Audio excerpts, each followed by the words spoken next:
Hello, hello, hello.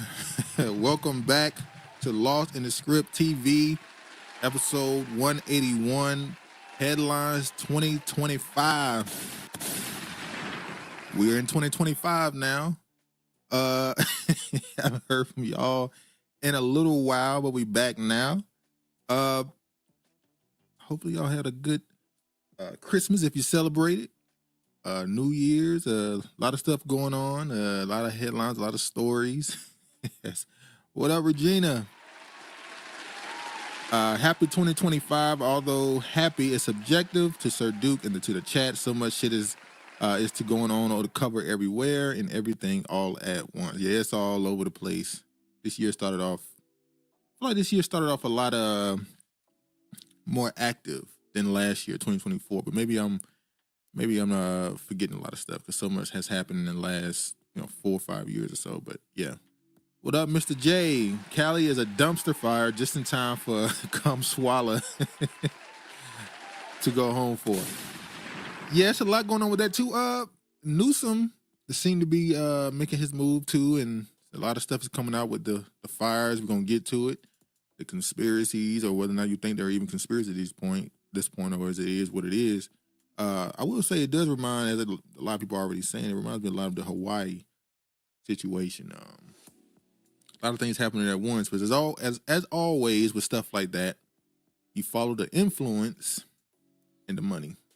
But anyway, let's go ahead and get started and go into this stuff. As always, we're going to start off with something a little lighter. It will gradually go into the more deeper stories later on. Hold on. All right. Hold on.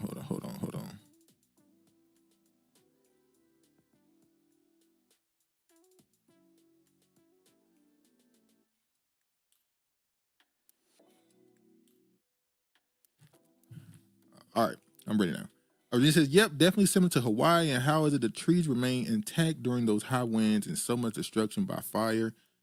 Oh man, fire god, fire worship, destruction, chaos leading to purity. It's so much going on with that, but that's the esoteric side of it. Sometimes things are just secular. Some things are just insurance fraud and arsonists doing certain things. I remember a few years ago, I was listening to a comedian, Corey Holcomb, and he made a joke that didn't seem like a joke, where he said he think the firefighters are the ones setting the fire. I just thought that was funny, but I don't know, man. Might be some things going on. Anyway, let's get to it. Let's start off with some light. It's Will Smith starring in new Matrix movie. His cryptic social media post makes it seem possible. As we all know, Will Smith turned down the role, ended up doing, I think it was a Wild Wild West or something, or some other movie maybe. And Mr. J said, well, will those rich white folks get that $750 check? It's looking like they ain't getting nothing. I'm gonna get to that soon though, because that is a hot topic. I'm gonna jump to that soon right after this this tab right here. But hold on. So Will Smith wants to double back and do the Matrix movie, it seems. Is Will Smith entering the Matrix? On Monday, the actor shared a cryptic post on his Instagram about his decision to pass on the role of Neo in the original Matrix with a few interesting questions. The post has fans believing that he'll be joining the upcoming Matrix film. In 1997, they offered Will role in the movie Neo. In the Matrix, he chose the Wild Wild West, believing it was a better fit for him at the time. But in this, it says, wake up, Will. I'm not going to go too deep into this. I just want to say, I didn't watch the last Matrix movie because they said it wasn't very good. And I saw the trailer and saw the direction it was going, and I wasn't interested in it. I looked at it like, at that point, you could have took the whole series behind the shed and, put old Yellow down, but apparently they're going to keep it going. And I'm wondering, can the Matrix turn into a franchise where, you know how they do those TV shows where each season is a new main character? I wonder if the Matrix will end up turning into this what if type movie where each movie will be a new lead character exiting or entering the Matrix. It might be an interesting concept. We'll see what they do with it, but we shall see. I'm interested in seeing Will play a lot of these roles, but I'm gonna say this too. Will Smith is one of the few actors I've seen not have to do a total rebrand after a controversy. After that Chris Rock stuff and a lot of the white people were mad. Only thing he did that's different in his character that he normally don't do, he said he would never play a slave, and he ended up doing that movie. There was a quote unquote slave movie, but it was more about getting out of slavery. But that's the only thing he's done that's he wouldn't normally do. But he hasn't had to do a complete rebrand, really. Virginia says insurance fraud, direct energy weapons, arsonist, California versus Cali. Which argument could be made? Kamala repoed both. Lots of possibilities. Yeah, a lot going on with California. Let me just run through these other stories right quick. And I've been keeping my eye on, some story that's not important, something that's insignificant, maybe in the grand scheme of things and your life and what's important. But you just keep your eye on because you just know down the road this could possibly lead to something being revealed. And maybe y'all haven't, but I've been keeping my eyes on Denzel the last couple months. And Denzel's one of those people that made it be known that when he's not doing a movie, he typically goes out of his way to not grab headlines because, as he said, he wants the audience to miss him. The last thing you want to do is always be in the audience face because they'll get tired of you and want you to go away. If you go on the internet right now and say they have a question for the people that watch movies and say, what actors are you tired of seeing? And it's always the same three people. The Rock, Zendaya, and old boy, I forgot his name. So he's always going out of his way to not be in your face. But the last couple months, he's constantly been in the headlines if you've been looking for him at least. So I want to show this right here. As you already probably know, he recently was baptized and got his license to become a minister. And this is after, obviously, the Gladiator 2 movie he did that was seemingly his most successful movie box office-wise. And then he saw the story with his sons and how they seemed to be getting more attention at the same time. And then this baptism and becoming a minister situation. Let me just play the video right quick. I turned 70 next week. I was 20 when I sat in my mother's beauty parlor, and Miss Ruth Green was known to have the gift of prophecy. Some of you may have heard this story. And she prophesied. She said, boy, you are going to travel the world and preach to millions of people. Years later, look at God. So, if he can do this for me,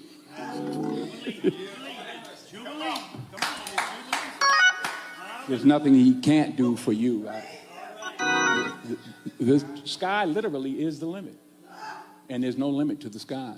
So I'm not gonna put the whole thing, but this could be just a man getting older and seeing his end coming or making these life decisions. But I'm keeping my eye on him because I just know in the next 2 years or so, there might be a big revelation, not just for him, but it's going to be in general. Maybe it's later this year. I think it's March with the Diddy situation or something.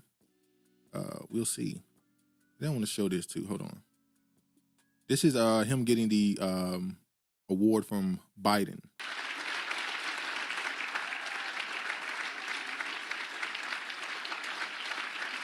He got this award, the highest award a citizen can receive.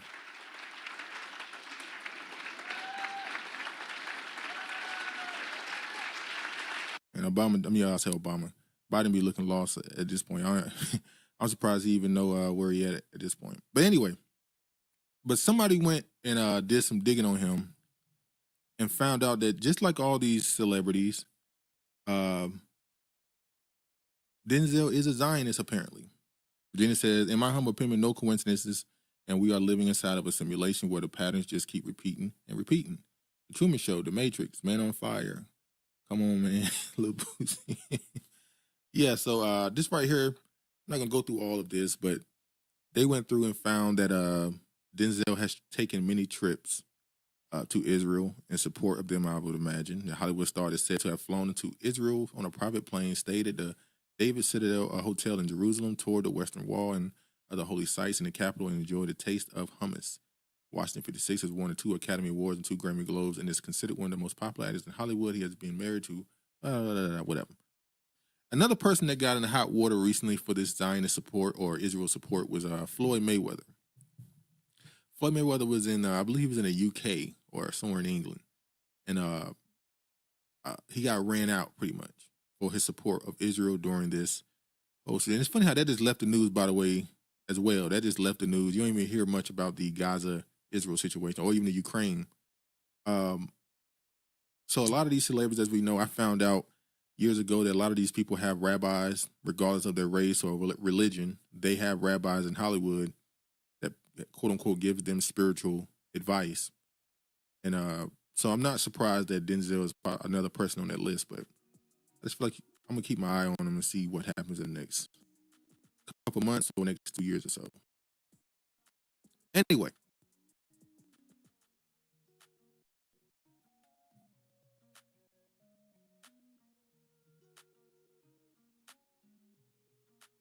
All right. Another story I want to show. Message said, didn't Ukraine just get paid again? I believe so. They sent another couple billion. Or maybe people was making a commentary on it, and I don't know, because during this whole California fire situation, a lot of revelations have been made. Hell, not even that. The homeless situation across the country, the immigrant situation has proven that a lot of the funding that was supposed to go to some of these states and these towns and stuff is not going there because they sent the money over to Israel. So wouldn't be surprised if they've got another check. Fox, Skip Bayless, and others sued on 14 counts, including sexual battery. Oh man. You know, the unfortunate part about this story is the lead in this story is supposed to be Skip Bayless and his, you know, sexual harassment of a makeup artist or hairstylist, I'm sorry. But somehow the story became more about Joy Taylor and her her way of moving up the ladder in her career. But Skip Bayless, former undisputed host and First Take, has been accused of this.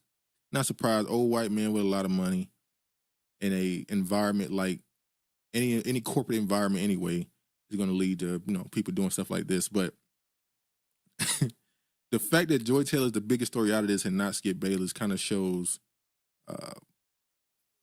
what we consider normal and what we consider, you know, what we really want to chastise. Mr. J, isn't that crazy? The media is gangster with the psychological warfare upon the minds of the people, American people specifically. Ain't that a blip regarding who became the headline? Yeah. Apparently Skip Bayless offered a hairstylist $1.5 million for sex. She said no. And then in this whole document, the lawsuit that she filed, she basically went down to detail to show that the environment was toxic from top to bottom. Racial slurs were passed around, or at least people were insensitive to race. And one of the papers, when Skip Bayless was hitting on her, and she said, "Aren't you married?" And he said, "Aren't you Muslim? Don't your father got multiple wives?" So Skip Bayless wasn't trying to hear none of that. And then he said, "If you keep telling me no, it's gonna make me come after you more." Once again, the Skip Bayless stuff, especially with somebody who we assume at least had that much power and influence at a network corporate job, like, come on, not a surprise. But the reason why Joy Taylor became the biggest story out of this is because the assumption has always been made that when you see women in sports media, I feel that's constantly been dominated by men or athletes that play the sport or people that, you know, went to journalist school and were around sports most of their life. It was a man's escape, quote unquote, from his wife or everyday, day-to-day things. So when they started putting women on the television to talk sports, it was a lot of backlash. And then over time, you just got to get used to it because they're going to put them there and they're going to call you misogynist or whatever for not wanting them on your screen. So dudes got over it finally. But the assumption has always been made that these women always have a look. First, when they first started it was the blonde hair, blue-eyed, skinny, bimbo white woman. The assumptions were made while she was there, and it was proven sometimes. Then obviously the last 10, 15 years or so, they've definitely infused a lot more black women in sports media with Carrie Champion and Jamel Hill and Joy Taylor, even though she's biracial. And then you got the Malika Andrews and all these other women. Taylor Rooks seemed to be one of the fastest growing stars in sports media. So Joy Taylor has become, and then you gotta remember, there's a culture war going on 2 levels. You have the gender wars going on, where there's this quote unquote matriarchal fight going on in this country, as some people believe. And then there's the culture war when it comes to the standard that they believe we should live by, whether it's the liberal or the conservative beliefs. And Trump obviously is the main focus of that on both ends. Trump causes the gender war argument and he causes the political argument. Mr. J said, ain't no cat worth 1.5. Hey, I would agree with you, but to a person that got 100 million, to a person that got 50, 60 million, and let's not act like it ain't normal in some cases what they call sponsors. I know y'all found out years ago, when people found out what those trips to Dubai was, when these women were online asking for sponsors or quote unquote, AKA sugar daddies, a lot of women were getting sponsored by men. And yes, they would tell them, these wealthy men would tell them, hey, I'll give you a allowance or a fee monthly for this amount over this amount of years, which will equal this amount. So Skip telling her I give you 1.5 million ain't saying flat rate, I'm giving you 1.5. It could have been saying, hey, over the next 3-4 years, or I'll get you some position here or some access to something where 1.5 million is not crazy for him to offer her. Anyway, just say it just hit me once again. The melanin is more fascinating than the old Jewish guy. Actually, Skip Bayless turned her down in this alleged lawsuit by let me get her name. Hold on, let me get her name. Nashin Faraji. She said that apparently Joy Taylor tried to hit on Skip. Well, the VP that Joy Taylor allegedly was dealing with, Dix, I think his name is Dixon, or however you say his name. He's the VP of content creation, Dixon, that's his name. He allegedly sent Joy Taylor to dinner with Skip Bayless to convince him to put him on the show because obviously he was having a sexual relationship with her, allegedly, and Skip wasn't into it. Skip seems like the type that doesn't really deal with the chocolate. Mr. J says everybody loves chocolate. Kiefer, oh, what up, Kiefer? Everybody, Happy New Year, everyone. Happy New Year, Kiefer. Hope all is well with you and your family. Niggas Afro Dan Dahl. I'm sorry, I can't say that. I'm sorry if I didn't say your name correctly. She said, Tether gang going from motherland, Eritrea. I heard Taliban, Kwali, and Cuban Johnson holding it down for rap. Okay. Only Akatas go to Dubai and Stefan Don Blacks, who lack in self-respect, give tourist money to slave state. That's a damn lie. That's a damn lie. I've seen videos during a gender war on social media of South African, Nigerian, Ghanaian, Kenyan women all throughout, not just Dubai, Thailand, Australia. That's a damn lie. Mark, what up, Mark? What up, what up? Happy New Year.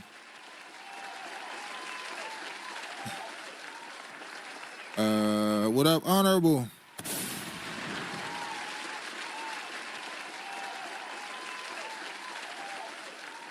Margo said this topic deserves to have you ever been swallowed? Yeah, you're right. Hold on. Let me get that. Hold on. I'm slipping. You're right. I gotta get back used to this. Hold on. Which one I want to play? Let me play the original. I would have been See, Joy. Swallowed up. Have you ever been swallowed up? Joy, as they said, was spreading the joy, and she was giving it to whoever wanted it. It is what it is. But yeah, back to this. Joy Taylor became the lightning rod because of the culture war that is happening right now, unfortunately for her. And she is now the validation or the proof that people needed, that all these women in sports media are only getting where they are because of who they're laying down with. So yeah, it ain't going nowhere for her. Her entire career is completely changed at this point. It'll never be the same, regardless if it's true or not, or proven false or whatever. She'll always be viewed a certain way. Even people next to her, because you got people like Taylor Rooks, who's catching shots just because she's been next to her, even though that podcast they started is over. It's just all a bad look all around. All right. Anyway, with the situation, Joy Taylor been called out for this, the alleged lawsuit against Skip Bayless. I saw Stephen A. Smith come out and defend them. Jason Whitlock came out and said, he had to stay away from those big cans and peanut butter skin. And then you had, people come at him and laugh him off because they said he had no chance to have anything to do with Joy Taylor. But when they was making those jokes against Jason Whitlock, I was confused because when I looked at the VP, he ain't too much. What's the difference between him and Whitlock other than obviously he has more power? But I don't think looks was something Joy Taylor cared about. And then people are finding videos of her now from whatever podcast she was on saying that if a man has enough money or influence or whatever, she'll give him a chance. So, it's kind of lining up with everything she said, honestly. Dubai chocolate, niggas, what's going on? You going off, ain't you? A slap in the eye in the game by the Arabs. Ask Muslim European tellers in Dubai how many diapers did they clean off white retired Demetrius citizens to afford a Dubai trip. Margot said peanut butter chocolate. Nah, he was just talking peanut butter. Anonymous says the only difference is money. Exactly. I think Jason Whitlock, regardless what you think about him, you can tell he's an intelligent dude. He's witty. I'm pretty sure he's a good conversationalist. He probably could talk. And then he was somebody who was running a show. The show that she's on now, Speak, it used to be called Speak for Yourself. He used to run it with Marcellus Wiley. If he really, it seems like he was on the show. He probably didn't give her the energy. She found a new dude coming in with that Acho dude. And it was like, let me go ahead and lay the groundwork. And, because I know they got him next up. He was somebody who's, the Acho dude who's backed by Oprah. He wrote the book. They're using him as their political side or whatever. Yeah, he could have talked to her and maybe, convinced her. She asleep with Skip. Come on. Regina says, regarding Jason, his ignoramus attitude, I now realize it related to both his Christian and his conservative beliefs. He gave both a bad name. Jason Whitlock, unfortunately, is somebody who seemingly gained some level of faith, but as a black man, somehow it turned into Christian conservative nationalism. He didn't just become a person who found something to believe in to try and better himself. He turned into a nationalist. Like I remember on his show, because I used to watch him a little bit, he brought a Caucasian and a black pastor on his show because he's a profession, he's the evangelical Christian. He brought a black and white pastor on his show and tried to use them to defend slave owners in America because he was trying to be pro-America and Christian, which don't make sense. You're not supposed to be behind the flag of a country if you're so-called Christian. But anyway, Regina says, speaking of Ocho, did you guys see him singing on a video? It was like a nationalist type song, but he can actually sing. I don't know. I don't think I saw that video. Only videos I saw of him speaking very highly of Joy Taylor, and then he deleted one of the videos. But then that led to a whole conversation about, do you date your coworkers and all that other stuff? And I always say, in America, from the second you enter the school system, the whole purpose is to drive you to work in corporate America to be a part of their system to help keep it up. They want you to date your coworkers because at FS1, apparently, if any of the hosts or whatever have a birthday party or whatever type of party, the entire staff is obligated contractually to go to that party. So FS1 wants their employees to constantly be congregated together at parties, off time, off work. They want y'all to be around each other. To me, because they want you to do stuff like this. Because if you have a reason to go to work other than just work, if you have a person at your job you're interested in, you're more likely to get up a little faster, and walk a little quicker up the stairs. So it is what it is. Then said, Willie Brown still speaking highly of Kamala. In fact, stated, I love her. Kamala says she's good at her job. When you're good at what you do, people don't speak bad about you. Anyway, But there's a lot of Willie Browns, and now you got, the Dixon guy and Acho, whatever. I will say this, last comments on this with Joy Taylor, because the Skip Brothers thing, we can't really say much about it because we don't know. Although I'm be honest, I believe it. The last thing I want to say about Joy Taylor, she was married to a Caucasian dude. I think he was a baseball player or something. And then he had another career he went into, so he was pretty well off. She was cheating on him with this Dixon guy. He finds out, divorced her. She then starts a relationship with NBA player Earl Watson, I believe. He proposes. She says yes. And in the midst of their relationship, he finds out that they're dealing with each other. The Dixon guy pays off the wedding that I guess they had already paid for. He had already paid for it before he found out she was cheating. He then pays off the wedding for him, the expenses, so he can get his money back. So in 2 relationships, she's lost 2 relationships because she was laying up with this dude. I'm going to say this. At some point, it ain't just about the job. Mr. J, that curry cat must have been good. Yeah, Kamala had him had his head spinning. What's that line? Sunshine, throw it in the air and shine like the sunshine. It is what it is. Kamala's what you call an A-list. She got what she got because she did what she needed to do and didn't cut no corners from that, at least. She took the fast track. Anyway, let's move on.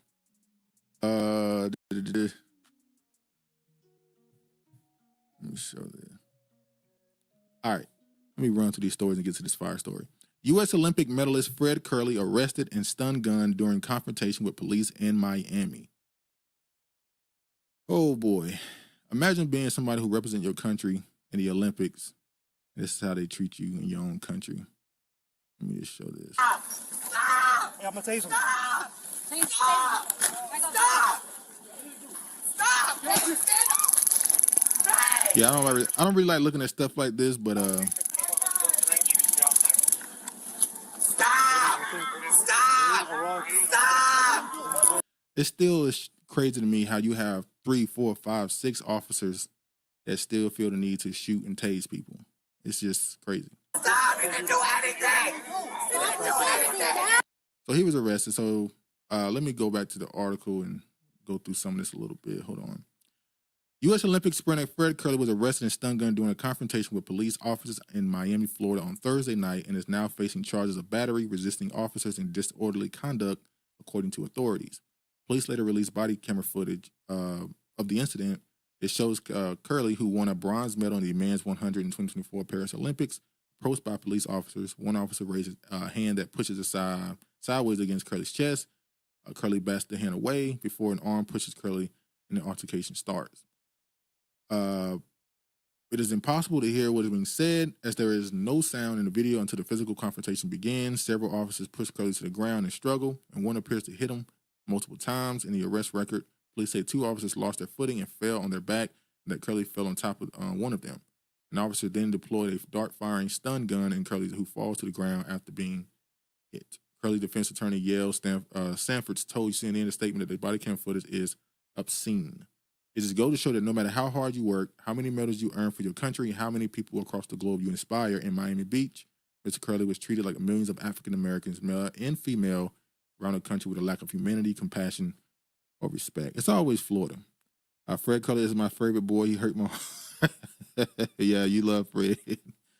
Florida always doing the most. Yeah, I remember years ago I saw a video of a police officer just walk up to a dude, start something, and then punch him and knock him out for no reason. So, they also arrested his girl, DJ Sky High Baby, has been arrested for recording her United States Olympian boyfriend, Fred Kerley, while he was getting arrested. Apparently, they arrested him because in Florida, I don't know if this is around the United States or maybe it's just in Florida, it is now illegal to record officers during an arrest, which don't make sense. The purpose of recording the officers is to make sure they're on the up and up. Now you're saying that that's interfering with the officers and making things worse. I don't get it, but we know what it really is about. Man, after something like this, if you were an Olympic champion, are you someone who would be willing to run for this country again next Olympic? Was that 2028? Now, this may not seem like the biggest deal. I mean, he got tased, he got arrested. It's bullshit, but I don't know if I would run for this country again. I don't say she needed to be arrested. Of course you would say that. Of course you would say that. Yeah, I don't think I would run for this country no more. Unless I got like, I don't know, would an apology matter at this point? Because at the beginning of the video, as they said, you can't even hear what they're saying because it seems like they purposely muted the audio in the beginning and only turned it back on when they got him to the ground. I don't even know if an apology would be worth it at this point, but USA, I guess. Then you got Trump saying they're about to expand, but we'll get to it later. Another quick story. You black mother effers. Racist landlord headed to prison for stealing the identities of black tenants to obtain COVID relief benefits, then evicting them. Honorable says officers don't represent the whole country. He'd have taken his wins and left Florida. Well, I guess you're right. You can fight another day. And the whole thing of just do what the officers say and go on with your day don't matter. It's always, unfortunately, as a man or as an adult, I guess, somebody who's just doing something that you both know is BS, and I'm supposed to just go along with it because you have the authority. At some point, it's just like, all right, man, I can't just do this because I'm supposed to. I got to have some type of backbone. I can't be jelly spine 24/7 in this country when anybody with a badge walk up to me. At some point, I am an adult. I'm a man. Like, come on. But yes, this story. A 59-year-old Virginia man was sentenced to nearly 2 decades in prison for harassing black tenants with racial slurs and stealing their identities to obtain COVID relief funds. Let me play this video. Hold on, let me let this load. Let me play this video. Peninsula landlord sits behind bars where he... This is, I'm glad to see black men standing up for themselves because it is BS. Yeah, at some point, especially with somebody who does have the track record he had and success that he has to be the one that do it. You know, he has to be the person who, or people like him, should I say, that just don't go for it. Peninsula landlord sits behind bars where he will spend the next 17 years. Yesterday, a judge sentenced David Merriman, who owns dozens of rental properties across Newport News and Hampton, after he defrauded the federal government of COVID relief payments while racially intimidating his tenants. In part 2 of an exclusive sit-down with Alex Littlehills, investigators reflect on why this case is unlike any they've seen in their investigative career. Mr. J said, if cops want me to chill, they can pay me. And this story right here, you have this landlord who's obviously racist, stole his tenants' identities, stole their relief, the cash relief, COVID relief benefits. And this is a direct connection to the idea of the racial wealth gap. The only reason they couldn't just leave is because they didn't have the funds. The only reason they went through these things as long as they did is because they had no other financial options. This is the first case where we have had criminal charges brought against a landlord for knowingly not keeping the property up to safe and sanitary conditions. They have to certify that the programs are held to a certain standard, and the facts here are so egregious. But the federal investigation into David Merriman isn't only about what he did, but how he did it. I think the uniqueness of this case, though, is the civil rights component of that. And racist harassment. Derogatory names, like, do you want me to say them? Being a Merriman tenant often meant... Let me just go ahead and just read this right here, though. David Merriman, who owned more than 60 rental properties in Newport News, Hampton, will spend the next 17 years in prison for wire fraud, aggravated identity theft, and race-based interference with housing and employment. The properties were mostly located in low-income areas, and he primarily rented to poor black tenants who had nowhere else to live. The U.S. Attorney Offices for the Eastern District of Virginia said in a press release, the homes were in awful condition with holes in the ceilings and walls, leaks, and rodent activity, among other issues, according to the prosecutor. Merriman, who is white, also harassed his tenants and hurled racial insults at them while defrauding them by forcing them to pay repeated security deposits. He took the money but never made the necessary repairs. In October 2022, he rented a home to a black man that had no working stove or refrigerator and a bathroom tub that had a hole in it. Merriman promised he would fix the issues and charged an initial deposit of $1,000 and a move-in deposit of $1,600. About 2 weeks later, an indictment said he then required the man to pay a combination of rent deposit, $1,150, but when the tenant requested Merriman to fix the issues, the landlord responded, "You people, man, it's always the black ones that got to have the problem moving in." Boy, oh boy, I would have whooped his ass. I'm sorry. Virginia said, it's always the flat-faced, soulless, Neanderthal-looking mofo. Mr. J, that's a hate crime and a federal offense. He should be under the jail and cut tenants a fat check. Well, yes, this is a hate crime for the most part. I guess they would say that the majority of the tenants were black, but maybe not all of them. But maybe he only targeted the black ones. I don't know. But he should probably lose his properties at this point. And like you said, it should be some type of financial reimbursement to the tenants. Then in February 20, when he obviously was frauding them, so yeah, there should be some level of giving some money back to him. Then in February 2023, Merriman and a group of men walked into the backyard of a property unannounced. When a tenant confronted Merriman, he became angry. The landlord threatened the man with a brick. Merriman then asked one of the men he was with if he had a gun on him, and the man reached behind his back as if he was armed. The affidavit said. As he was leaving, Merriman waved the brick around and said, "You black mother effers," yelled, "Effing niggers, effing niggers." We don't really need to read no more, but fraudulently obtaining legal initial payments from the form of social deposits, paying prepaid rent and other fees for rental homes that were in poor repair between 2019 and January. He then tried to evict them as quickly as possible so he could hatch the same scheme with new tenants. Animal said, if you have that much money for bogus security deposits, why stay there? Did they have criminal past or something? Well, these were people in low-income areas. So this might have been money they saved up. This might have been money, this is just money they had to try and move to these homes. This is all they had. Now, I kind of agree with you. If you could pay, $2,600 to move into a place and somebody moving kind of weird, I'm probably not moving into a place with a broken stove, refrigerator, and a hole in the tub. If I got $2,600 to spend, probably should have went somewhere else. Now that goes into a whole nother idea of this whole area probably looks this way, and it's a mentality thing. What you're used to, you'll continue to go down that road. So maybe the places they grew up in or the place they came from wasn't too much better, so they thought this was normal, or for at least how much money they think they made. They think this is how they're supposed to live. I don't know. But he in jail for 17 years now. Good. Yeah, it's definitely crazy. This is another crazy story. Now this story happened last year now, December 28th.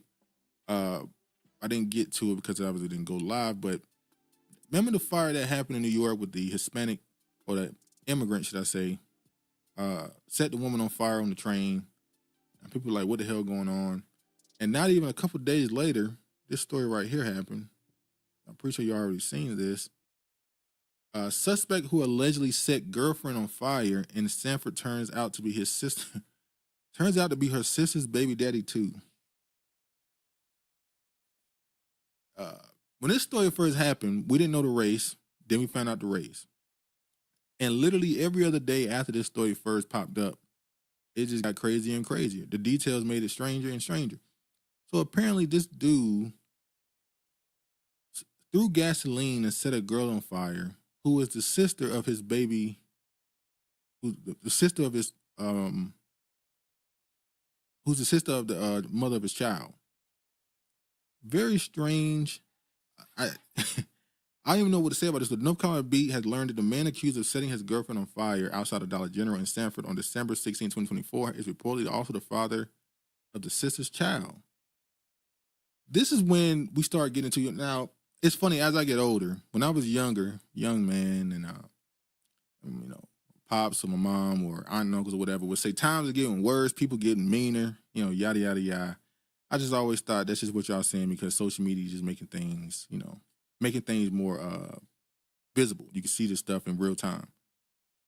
But how often in the last couple years I'm seeing stories like this, I'm turning into them. I'm slowly turning into my parents because, damn, this is just crazy. The fact that he's dating seemingly two sisters, one of them already pregnant, and for whatever reason, I read through this thing. I don't know if this is reliable or not. I couldn't find a reason why this was done. You set the mother of your child's sister on fire. Sources close to the situation have confirmed the connection between the 23-year-old His faces charges of attempted murder and additional felonies after allegedly dousing Downey in gasoline and setting her on fire as she walked toward the store. I see stories like this too, and I just think, especially with this article right here, or whatever you want to call it, written, they didn't even focus on the victim in the situation. They kept focusing on how crazy the whole scenario was. So we don't even know why it happened. We do know that the young lady, she seems to be stable but still in critical condition. But they focus so much on how crazy the whole sister thing is. They didn't even go into the details of possibly why this happened, and so we didn't even learn that from the story. It's just crazy story that popped up on the internet. And this is what I was saying about what you see on the internet as far as articles, what's being published, what you're being shown has a purpose. Because I know this stuff right here it's rare to me because I don't see these stories that often. But I'm pretty sure in this big country we live in, these type of stories happen, unfortunately. But when you see them matters. I'm just leave it at that. When you see the stories matter. Let me jump to another crazy story. Nurse Erin Strotman, 26, arrested after 7 newborns found with unexplained injuries and broken bones at hospital. Let me play the video. Behind bars after being denied bond in a Henrico court. 26-year-old Erin Elizabeth Ann Strotman was arraigned today in connection to that ongoing investigation into the hospital's neonatal intensive care unit. And our 8 News reporter Victoria Lucas is taking action, getting new information in this case today from the courthouse. She joins us this evening. Virginia said, yes, it's hard to believe any of this stuff. So much mind manipulation, energy, and soul harvesting going on. Yeah. Honorable, those people coming from countries that have femicide laws for it. I'm glad you said the word femicide. I wasn't even going to bring it up. The reason why I said what I said, the reason why I said that when you see it, because the same time this story popped up, there was this internet, social media gender war going on about this debate about women who said they don't want male children because of the dangers they put towards women. You know, this femicide thing that's they be bringing up. And I know there's not majority of women that say these type of things. It's a small group that say this. But around the same time that little internet tiff was going on, that story goes viral. And things just always end up happening like that. Mr. J says another Karen, yeah. This is more than a Karen. This ain't no Karen. This is a sick-ass woman. Henrico with the latest. The judge presiding in this case denied reporters access into the courtroom, but Henrico County Commonwealth's attorney Shannon Taylor did confirm Erin Strotman was denied bond. Strotman faces 1 count of felony child neglect and 1 count of felony malicious wounding for an injury to an infant on or about November 10th of 2024. So apparently she's going around this place and harming and breaking the bones of young black babies, seemingly going after young black male babies. So, yeah. We will leave no stone unturned. Henrico County's top prosecutor letting reporters know her office will continue to work very aggressively into the investigation into Henrico Doctors Hospital's neonatal intensive care unit. You know nothing that's crazy? People that commit wicked acts like this always have the audacity to be crying in a mugshot. The audacity. In less than 2 weeks, 1 woman has been charged and arrested. 26-year-old Erin Elizabeth Ann Strotman of Chesterfield County, who was denied bond by a judge Friday afternoon. While there has been an arrest for 1 person for allegedly inflicting injury on a single victim, I would emphasize this is an ongoing investigation spanning potential offenses committed in both 2023 and 2024. The ongoing investigation centered around 7 babies in total. The hospital alerting the community online that 4 babies had, quote, unexplainable fractures in 2024, similar to an incident in 2023. Strotman now facing charges for 1 child out of the 7. We will continue to work on building cases if there is evidence present to build other cases to find if there's additional criminal culpability. Seems like you slick trying to defend her. Anyway, Honorable says the hospital is sickening her with that paid leave shit, then letting her return. Oh, yeah. The nurse had been arrested for allegedly, hold on, let me make sure. Yeah. Cops captured her after the sick spree of violence left the baby's unexplained fractures, yada, yada, yada. 2023, Christmas Eve, the hospital announced it would shut down the unit for new patients until it solved the mystery. On Friday, Strotman was named a suspect in November attack. She was arrested for a brief search. In December, parents Dominique and Tori Hackey revealed that their son Noah had injuries in his hands in the hospital. I'm trying to run through this. Hold on. I want to look for one thing in particular. As social services and local police probed the mysterious injuries in months past, more babies turned up with broken bones. By September 2024, the parents finally got an answer. A hospital employee had hurt their beloved baby boy. However, the staffer's identity remained a mystery. The fact that y'all did a in-house investigation, found out who did it and what happened, and was trying to protect the name from the parents, just insanity. Soulless, just look into the eyes. Yeah, definitely. Oh, yeah, I'm gonna ask y'all a question with this right here. This is gonna lead to a question. Hold on.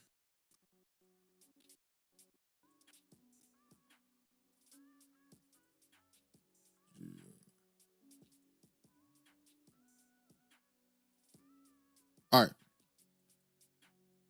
Mr. J, she's a serious psycho, better not see the light of day ever. Well, they normally give people like that a smack on the wrist and say they have mental health problems, so we'll see. So there's a story that recently came out saying that New Jersey removed the reading. Did New Jersey remove a reading and writing skills test requirement for teachers? It says it's not really. So like Fox and all those people came out and said that New Jersey got rid of a reading and writing skill test requirement for teachers, basically saying that they're gonna they were pushing the idea there were gonna be illiterate teachers teaching students. But with this, they're saying they got rid of a requirement that simply forced people to pay money for something that's already understood. Testing requirements removed. So they remove a test that they said is only there for financial reasons. So teachers have to pay, obviously, to take this test. But they said these skills have already been proven because these people went to college and stuff. We don't need this part of the test. And it's a financial burden on the teachers. Let's remove it so that we have more teachers, go not meet the requirements, but be able to become teachers easier, to make the path easier at least to become teacher. And I want to ask y'all a question. Would you rather it be harder or easier to become a teacher here in America? Being harder would be like, higher expectations on the teacher. I don't want to say more financial burden as far as paying for more tests or whatever. And should you have to pay to be a teacher? I mean, you have to pay to go to college, I guess, so it kind of measures out. Virginia says she'll end up at another hospital. Then will be a doc on Netflix and one or Hulu. They love making docs out of these crazy people. So the question, when I saw people reading, going through the story, and people start asking the question, should it be easier or harder for people in America to become teachers? And if you decide to make it harder, should it be more of a educational thing, or financially, should you make people spend more time dedicating themselves to being a teacher? If you do that, obviously, you're going to have less teachers in the country. So, and I'll say the right wing, even though I don't really like using that. When the right wing was using this, because New Jersey obviously is a left-leaning state, they were using this as a proof of this idea of attacking the children and the youth, and the left wing being very lax on quote unquote greatness.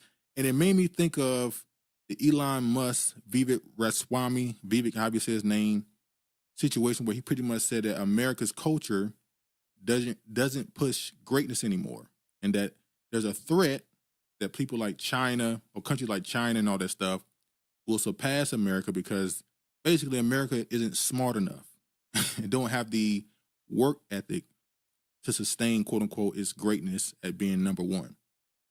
Honorable says hard. Don't teachers get a kickback for teaching in low income areas? They can just add the test to the list. And I'm gonna get to that. I'm gonna get to that Elon Musk thing too, and how that almost split the quote unquote Maga side too. Anyway, Meta's AI profiles are indistinguishable from terrible spam that took over Facebook. So Meta is now purposely creating and rolling out these fake AI profiles on Instagram. I saw the ones I saw was on Instagram. I'm sure they have some on Facebook already. Now, we already know that there's been fake AI profiles for a while now on social media, but now Meta is officially rolling them out and telling people which ones are AI. For some reason, all the ones that they've shown so far, at least the ones that I've seen, have been quote unquote black people. Let me just show this right here. You see here, it says, here's one of the AI-generated profiles Meta is testing out. Mr. J said, teacher must be English literate, competent in either subject matter, and not a woke pervert. Now, when you look at this AI profile and what they decided to make the bio for this, it says a lot. Proud Black queer mama of two and truth teller. Your realest source for life's ups and downs. Let's chat. And then there's another here. Let me show this one. I think there's another one somebody showed. Yeah, here they go. Now, there are some white ones here. Now, the purpose of telling us you're giving us fake AI profiles for what reason? I mean, if you've been on social media the last decade or so, we've been feeding this AI all the information it needs.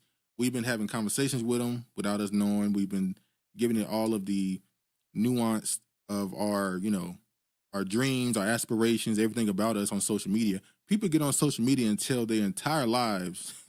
They have where they work, where they went to school, where they live, their name, their family name, they tell everything on social media. The breakups they had, the relationship, whether they just got engaged, you got a kid. You got people that come on social media and announce to the entire internet when they had sex for no reason. So this AI, quote unquote, know everything about you. And so now these profiles can be used to just mimic anybody they wanted to mimic. But I do have a question. Why does, what's his name, Mark Zuckerberg want to get into this? He has the meta space that he's pushing. So it seems like they're trying to force, quote unquote, regular people, humans, to build some sort of relationship with AI. Past just chat GPT where you ask it to find you something and they give you a manufactured answer and think you'll believe it no matter what because it's chat GPT, it would never lie. Even at that point, you can put an answer in there and now that's just truth now, it's a fact. But anyway, Mr. J said, how can you be gay and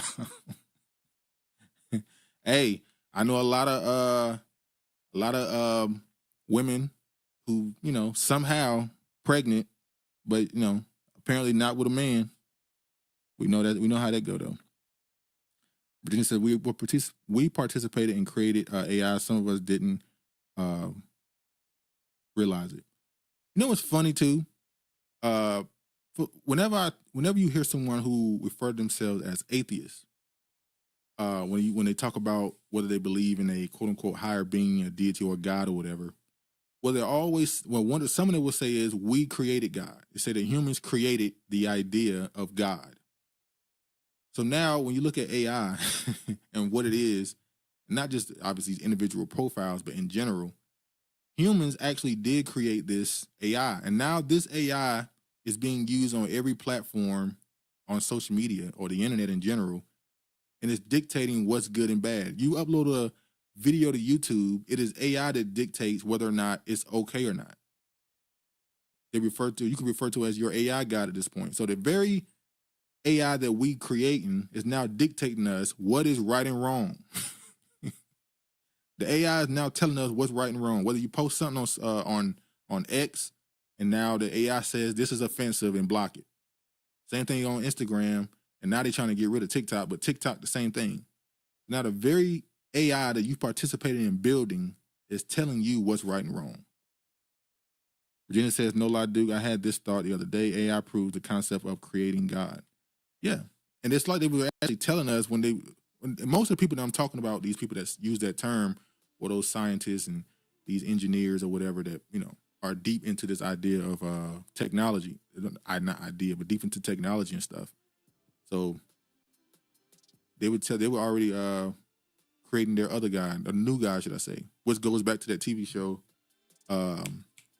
What's that TV show?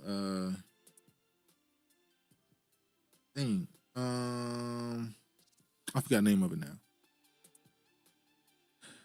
The God show, I forgot it. American God, thank you. Yeah, thank you, Regina. American Gods, where the new God, the leader of the new gods in the American Gods was the internet. But anyway, or AI. All right, moving on.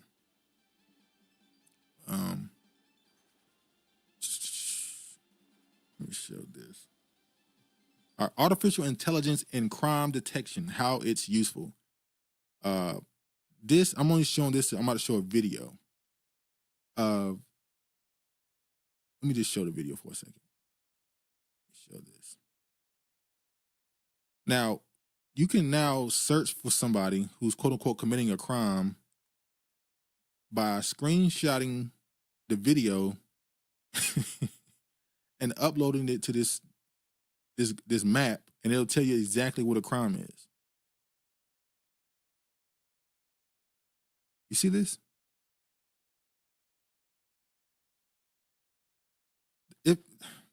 The fact now we saw during COVID, and not just COVID, this has been something that's been pushed for years.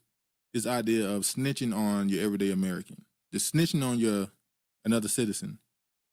So now they have technology you can use. Now, if we have access to this technology in 2025, that means they've had access to this for 30, 40 years at some point, But now that we have access to it and they're giving it to the public, this won't be just used to find somebody who committed a crime and you don't know who it is and you're trying to help them. This will be used to, another citizen will be able to use this to track you. I just said that people upload their whole life on the internet.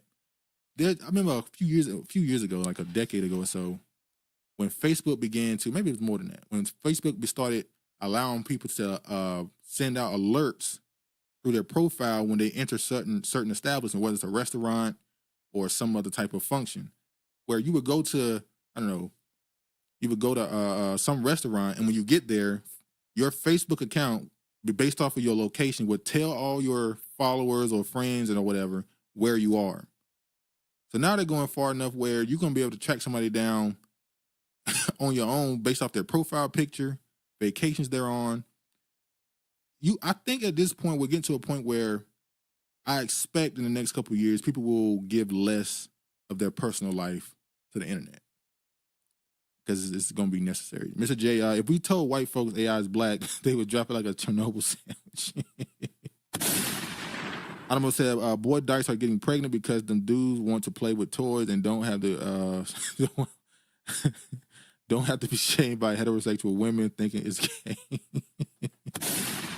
Hey, there's dudes that's just into, there are dudes who are into quote unquote dyke women. What they call them? The masculine lesbian. I forgot the term they use. There's dudes that's into that, man. That's true. And that's the last thing I'm gonna show on this. Speaking of black and AI tech.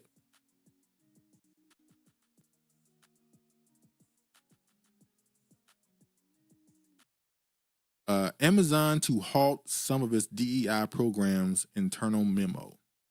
So it ain't just Amazon. It's not just Amazon. All these companies we said were going to roll back their quote unquote DEI programs, they're doing it. So all those banking companies and banks and these investment companies and all the other stuff, they're all doing what we all knew they were going to do at some point. All those jobs they created, no offense, those BS jobs they created for people just to act like they can fit some type of quota to get certain people in. They're getting rid of it now. Trump back in office, we don't got to do this no more.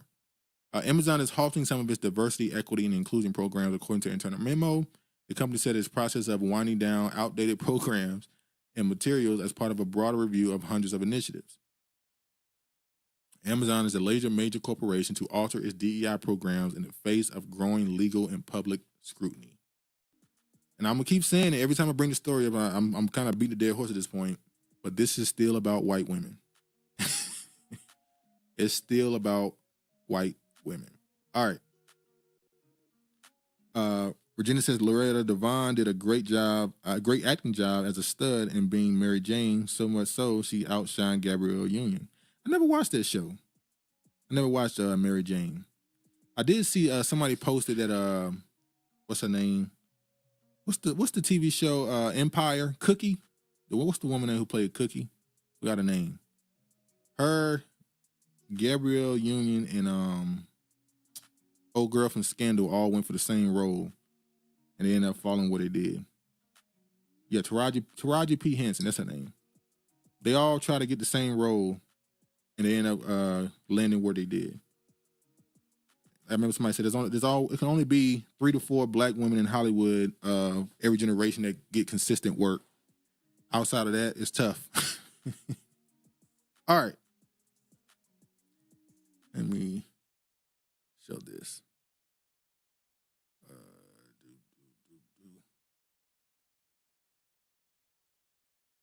Yeah. California wildfire destruction forest and satellite images. So chunk of California's on fire. Let me just show y'all some of these crazy images. Honorable says companies protecting their federal kickbacks, nothing more. That too.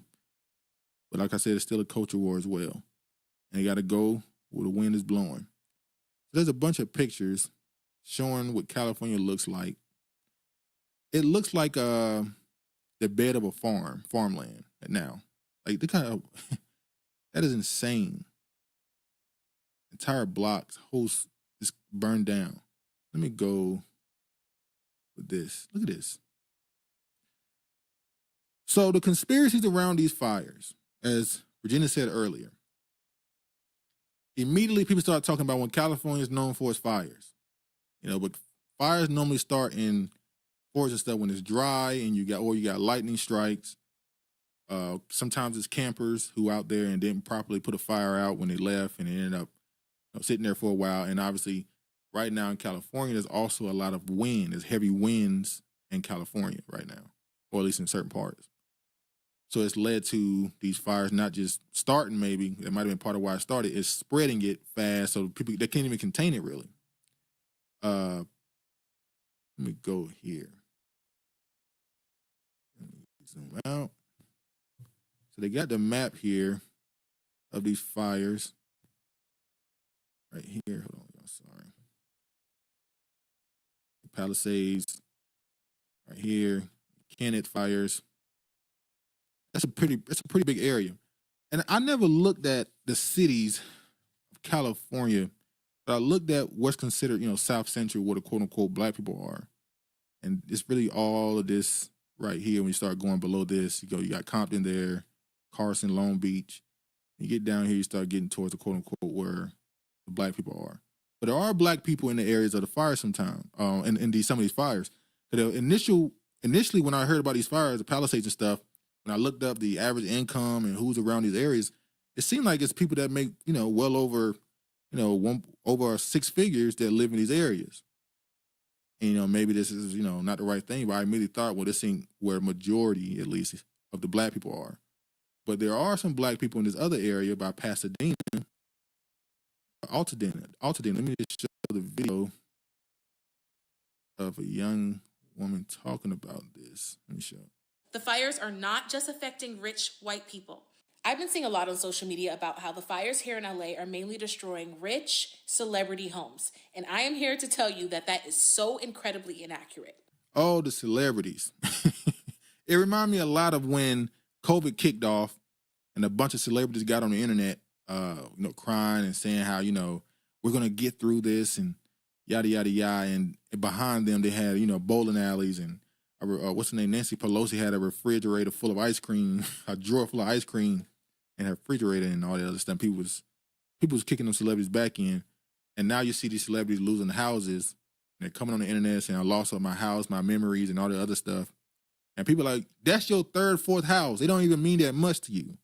So there's not much sympathy being given to some of these celebrities, because it's like, that's a house in the hills. It's worth this much money. Who cares that you lost your house? There are people who actually they don't have nowhere to go right now. And you're complaining about losing one of your houses. Mr. J says the Vegas Strip is making a killing with all these fire victims staying here. Oh man.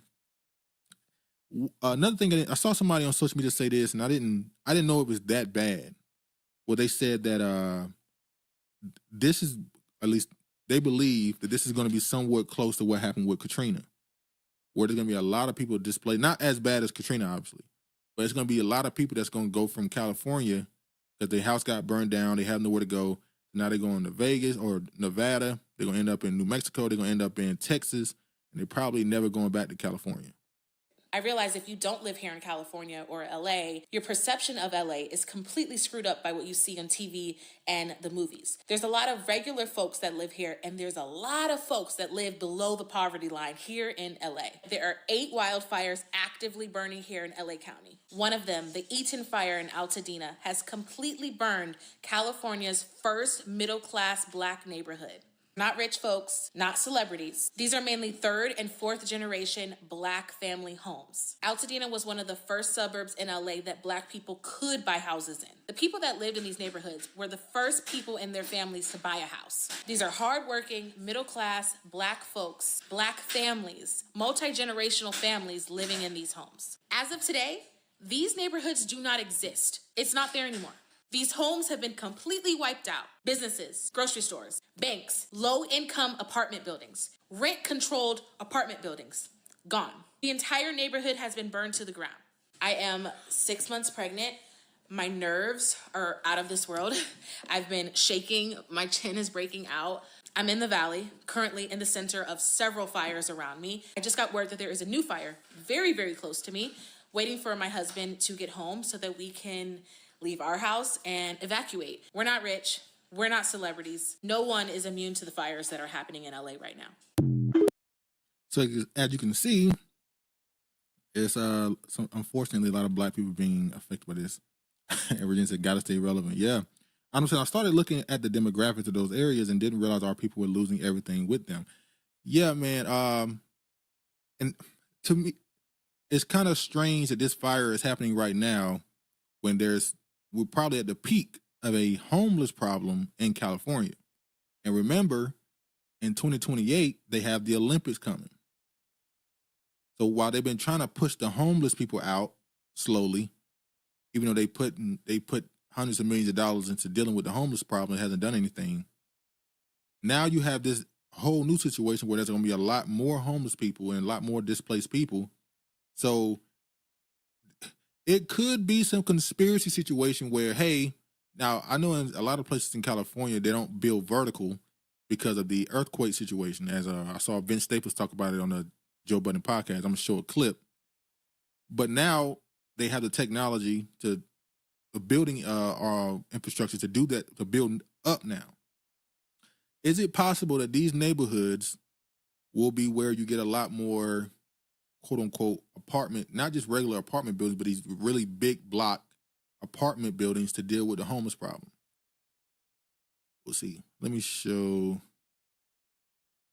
this right here because somebody that's in hot water right now is Mayor Karen Bass.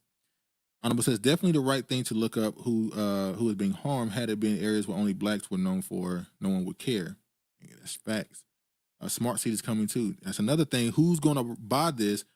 A couple years ago, I was really into watching these city council videos where people would go to their city council and complain about certain things the city is spending money on. And I found one city council called Loveland or something, where I stumbled upon this, and in this, I found out that there was a construction company or a company that is paid by the city to build that was overpricing stuff and was working with certain members on the council on the council, giving them kickbacks. So they will purposely lower the price of land to sell to a particular contractors so that they can fluff how much it's worth, build certain things on it, raise the value of the stuff around it, forcing people to taxes to go up, lose it, and then they'll buy that as well. So it's a lot of schemes that be going on. Mr. J says, I like the cul-de-sac community in Arizona. So as LA fires rage, Mayor Karen Bass faces fierce criticism for overseas trip and budget cuts. So as you know, Karen Bass was in Ghana, Africa, as was a lot of celebrities. I saw Umar Johnson out there with that prostitute, by the way. I don't know if he was dealing with her, or I know Ghana right now is inviting a lot of celebrities and whatever over there, as they've been doing for the last couple of years. And now they've kind of expanded it from just kind of directing it towards Black Americans. And now they're inviting anybody who'll come. I'm talking about it later, how they're bringing in Indians and white people too. But she also said, they said that she lowered the budget for the fire services. Even though they're saying that that's not true, they're saying that the money she spent 2 years ago was for equipment, and you don't have to rebuy equipment every year. So that's why the number went down for how much they spent towards the fire services. But I don't know. People says they need to recall the mayor and stop voting for Newsom. Yeah, Newsom might be up out of here too. I think his political career is pretty much cooked at this point. As the most destructive fire in Los Angeles area history rages, Mayor Karen Bass faces criticism over the timing of an overseas trip and budget cuts made months ago that affected the city's fire department. And that's the city's fire chief, the female fire chief that came out and kicked her and threw her under the bus for this, because people on her ass too about certain things that she said. Keeper says they're definitely going to turn it into a smart city. For a second consecutive day, LA residents awoke to an inferno that has claimed at least 5 lives and forced tens of thousands to flee their homes. Firefighters and first responders, and some of those firefighters are inmates in prisons, remember that, are struggling to contain 5 fast-moving wildfires that have scorched over 25,000 acres and destroyed nearly 2,000 homes, businesses, and structures. The Palisades fire erupted in 10:30 a.m., yada, yada, yada, we can get to that, while Bass was in Ghana attending the inauguration of President John Dramani as part of a U.S. presidential delegation. The trip, announced by the White House earlier this month, coincided with fire's rapid expansion fueled by intense winds and with that temporarily prevented aerial fire fighting efforts. So yeah, let me just jump to this right here. Do you owe citizens an apology for being absent while their homes were burning? And they immediately compared this to Ted Cruz when Texas was frozen, when that situation happened. They immediately compared it to that. Was it a flood? I can't remember. Was Texas flooded, or was it a snowstorm? I can't remember. Do you regret cutting the fire department budget by millions of dollars, Madam Mayor? Have you nothing to say today? Have you absolutely nothing to say to the citizens today? Elon Musk says that you're utterly incompetent. Are you considering your position? Madam Mayor, have you absolutely nothing to say to the citizens today who are dealing with this disaster? So yeah, she kind of, deer in the headlights. It says the prison firemen make $6 per day, saving rich white folks. Yep. Honorable says insurance is also a big issue. How much of California fair access to insurance requirements will cover that damage? I'm about to show something that says none. She is incompetent, says Keith. Let me show this video here. A year ago, Vince Staples spoke on this, and then funny how fast it became relevant. Purposely buying property to build on it, make the people around them unable to afford their mortgage and whatever, or tax, whatever, and then buying that property as well. If you own a home, you can't be grandfathered into this insurance. And guess who the main people that don't own a home? So he says the insurance companies left because of Newsom. Mr. J, State Farm pulled out of Cali. Yep. Then it says so many scams in American insurance being one of the biggest. Yeah, this country is built on it. Honorable says can't wait for all the investigations that conclude funds were rerouted to illegal migrants and not being prepared for this. They already own it. Regina says at a minimum, the consumer should be able to recoup what they paid in. Shit.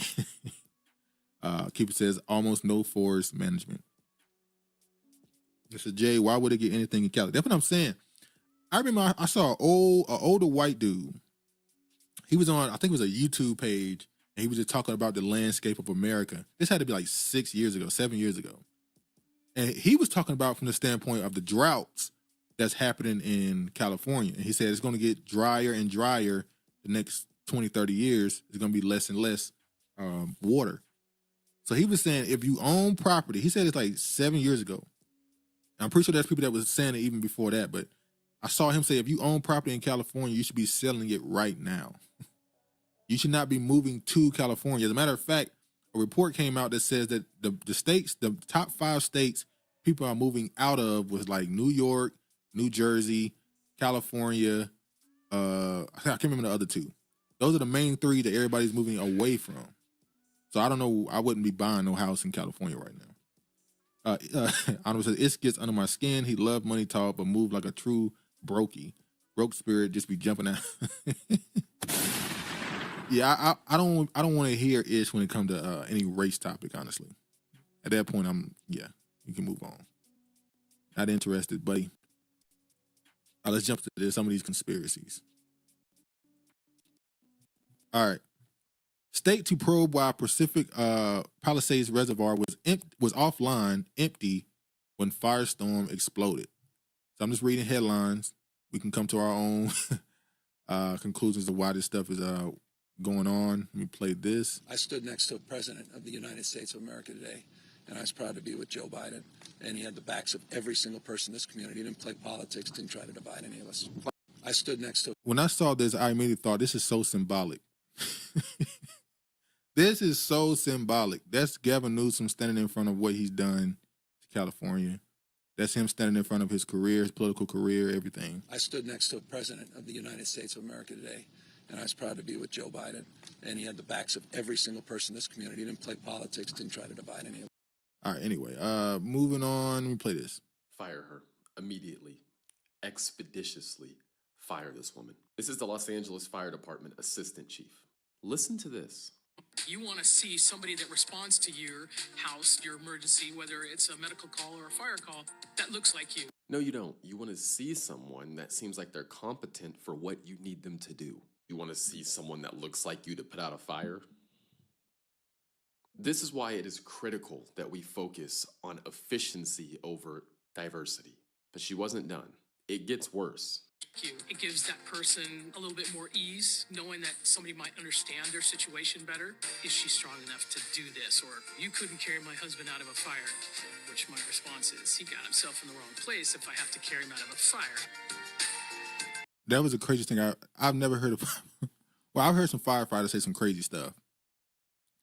To say as a firefighter that if I have to carry you out, you're in the wrong place, that is crazy. He got himself in the wrong place if I have to carry him out of a fire. So are you just going to look at him and say, well, you got yourself in the wrong place. Too bad, so sad, see ya, and walk out? This is disgusting. She needs to be fired expeditiously. I can only imagine during one of those fires, a wife who has a husband who's, 6'4", 220, and you're in this fire and you're panicking trying to get up out of here, and he's passed out or something, whatever. And this person comes to the door and tells you, we can get you out of here, but it's tough luck for him. That's just crazy. All right, let me play this next one right here. Speaking of the water situation. Linda and Stuart Resnick own over 60% of California's water rights. They made their massive fortune in agriculture. Their business, The Wonderful Company, produces pomegranate juice and most famously pistachios, and they use over 150 billion gallons of water every year. If I'm not mistaken, California, the population of California uses 164 billion gallons. So these two people use almost as much water for their business as the city does for its population, as the state does for its population, Water used to be considered a public right. That was until 1994 when there was a secret meeting. These two were in attendance, and it was divided up by private interest groups. Before the 1994 secret meeting, Water used to go to the citizens first, but that all changed and now it goes to agriculture needs. And with the Resnicks being the largest farmers in California, guess who gets the most water? What makes it even worse is that they sell water back to the county, but it's considered paper water. So most of the time, the amount of water that they buy is not even the amount of water that's actually on hand. This has been a problem for the state for years, but there's been little to do anything to change it. We should boycott the wonderful company, not only for the destruction that they're causing in California, the destruction they cause abroad. Linda and Stu.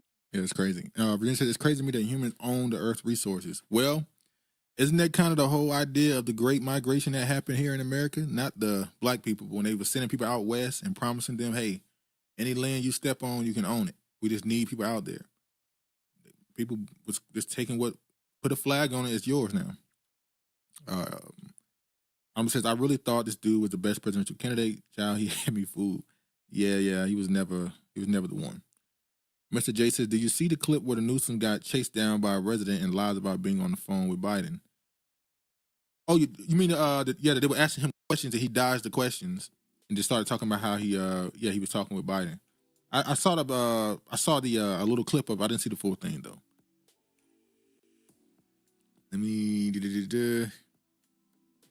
hold on, y'all. All right. Essential. Nearly 800 incarcerated firefighters deployed as LA battles wildfires. Let me say that again. Nearly 800 incarcerated firefighters deployed as LA battles wildfires. Now, I know that when you go to prison, they have programs to teach you certain skills and stuff and give you jobs. So technically, they are firefighters, right? So these people that these prisoners that they're sending out to do this, if they get released, will they automatically be given a job at one of these stations? If I'm a firefighter in prison and I'm serving, 5-year sentence, when I get released, shouldn't I automatically be kind of pushed towards some opportunity at one of these fire stations? Keeper says, it's crazy, but this is the governor and mayor are responsible for making sure counties have water. It's crazy. What up on code? Mr. J, nope, exactly. So I'm in jail, or prison, should I say. I'm now working as a firefighter, but when I'm released, I'm just a felon, and I don't have no opportunity. I'm not going to get an opportunity to actually pursue this as a full career. For the most part, I'm sure there are some examples out there of dudes who were in prison and did this and were able to come out and pursue it and go into that career, but probably not often. He says they'll definitely get a job if they LGBTQ. On code slavery. Well, you can't call it slavery because they're paid, they say. If they're paid, it's not slavery. The firefighters earn $5.80 to $10.24 per day, plus $1 an hour when responding to active emergencies, according to CDCR. So technically, you can't call it slavery because there's a wage. So, I just want to thank everyone who prayed for us. So far, they have lifted the evacuation immediately from where we live. Our bags are packed. We're ready to go just in case, but there were citizens in our neighborhood that caught the person who they believe started the fires near where we are. Very, very grateful for that. And I just feel my heart is so heavy for people who have lost everything. And it's just a hard place to be in,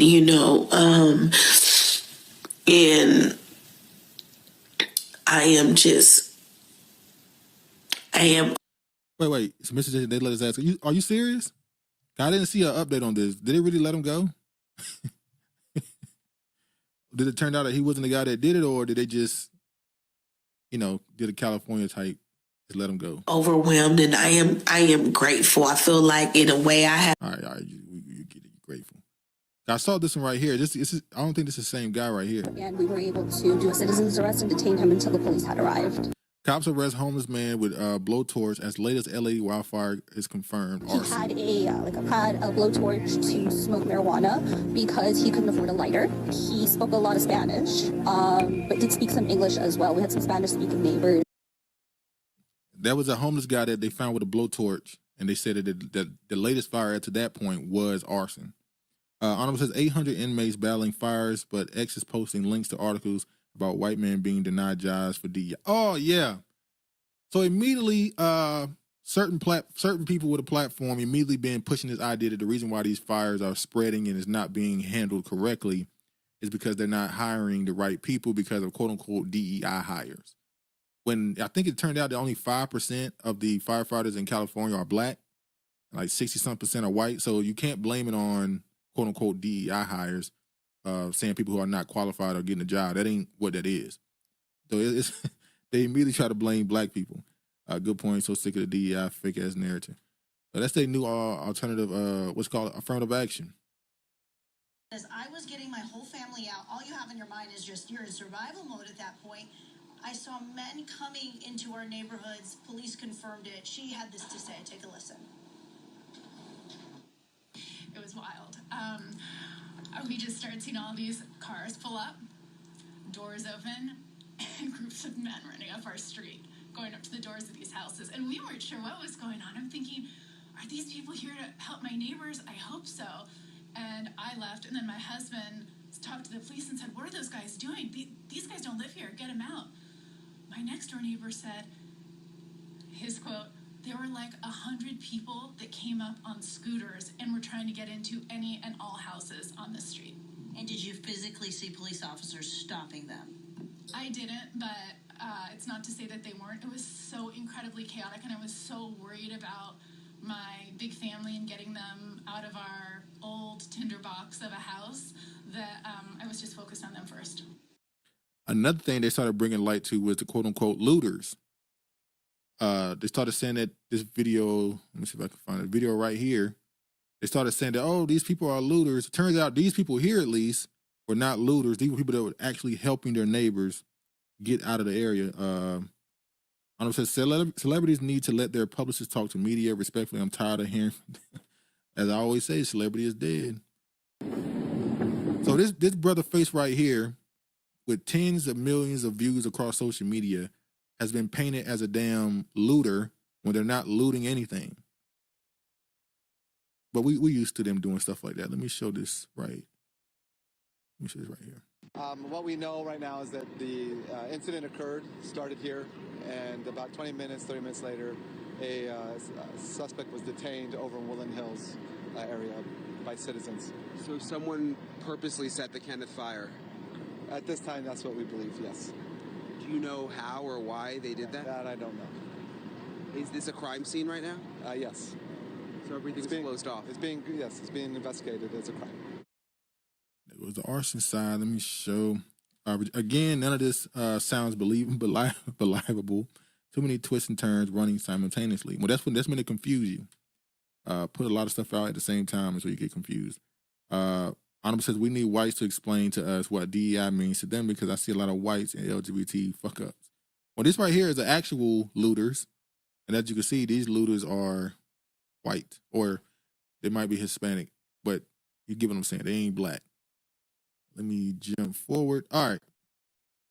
Now, somehow, with these fires, it all comes back to Diddy. The last 2 years, or especially the last year or so, everything that happens somehow has a tie to Diddy. So many people in high places are finding a way to throw everything that happens on P. Diddy. So let me show this. Now, I just found out about this Ellie Carter young woman, and she has said that she is a former person who was in the industry, that she was sold off and trafficked. She's brought up that there's tunnels throughout, particularly California. There's tunnels it's an underground city, which that is a fact. You can go on YouTube and look it up. There's actual tunnels in the city. And whatever happened to that tunnel of them of the tiny hats in New York? That just came and went, didn't it? They was digging tunnels through New York, and it just kind of went away. But anyway, Mr. J says, is baby oil flammable?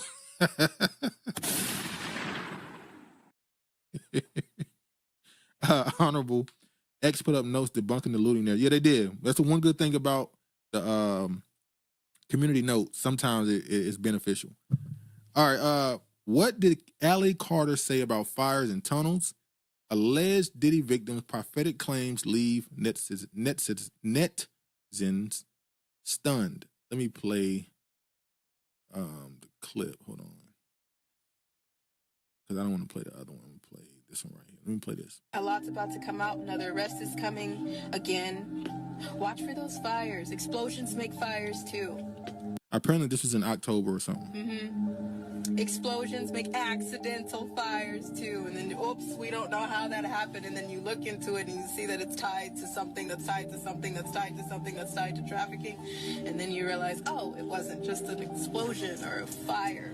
It wasn't an accident. So I've seen the conspiracy come out that this has something to do with Diddy and Jay-Z, and they set the fire to destroy some homes, to destroy evidence. And I also see that a Jaguar Wright is beefing with this Allie Carter. They beefing, I guess. Yeah, it's starting to get stretched out a lot at this point. I don't know if I could say I think Diddy has something to do with this. Although you look at this right here, former Bush official floats Sean Diddy Combs' theory for California fires. Somebody who's in the Bush administration. The California wildfires have sparked a number of theories online, and Catherine Austin Fitz, a former George H.W. Bush official, wants to know how many people connected to Sean Diddy Combs were impacted. In situations like the LA fires, I look at patterns, Fitz said on her Financial Rebellion podcast on January 9th. I look at some of the communities involved, how many of the homeowners were on a P. Diddy list. Wait, we haven't even got the Epstein list yet. Now we already moved on to a P. Diddy list? What happened to the Epstein list? Arnold says, media trying to make Diddy the new OJ. They need a new money maker. They're trying to make Diddy Epstein at this point. Because they're making Diddy out to be, look, I'm not saying Diddy wasn't a piece of shit. I'm not saying Diddy wasn't trafficked. I don't know. What I've seen in most of these lawsuits is that he was dealing with male prostitutes, female prostitutes, starving artists, and a bodyguard accused him. I'm not saying he didn't physically assault anyone, sexually assault. I'm not saying he didn't do that. I'm saying now you're saying he's this mad genius he's organized this great honeypot scheme to have a whole bunch of people in his pocket. Come on. I got one question. How intelligent do we think Diddy is? I think he's a smart dude. Obviously, he's been able to amass the money and the wealth that he's gained, but how far we really think Diddy is up on the list when it comes to just high profile, international type thing? Come on. We just said, Lord, what the F? Everything get blamed on the melanin man. That's because we got the real power. When I saw this, I was just like, all right, man. Well, we don't believe you. You need more people. Diddy a yuck up. Diddy a yuck up. Mr. J, Diddy locked up in NY, how he set a fire on another side of the country. I guess you're trying to say he got connections and he was able to get people who pay people off and make them do. I don't know, man. To me, this is where, come on. Mark Gordon said, I think Diddy is Rain Man intelligent. Come on. You mean accident? I think Diddy is being used as a lightning rod to just be able to blame everything on him to get the heat off of these other people.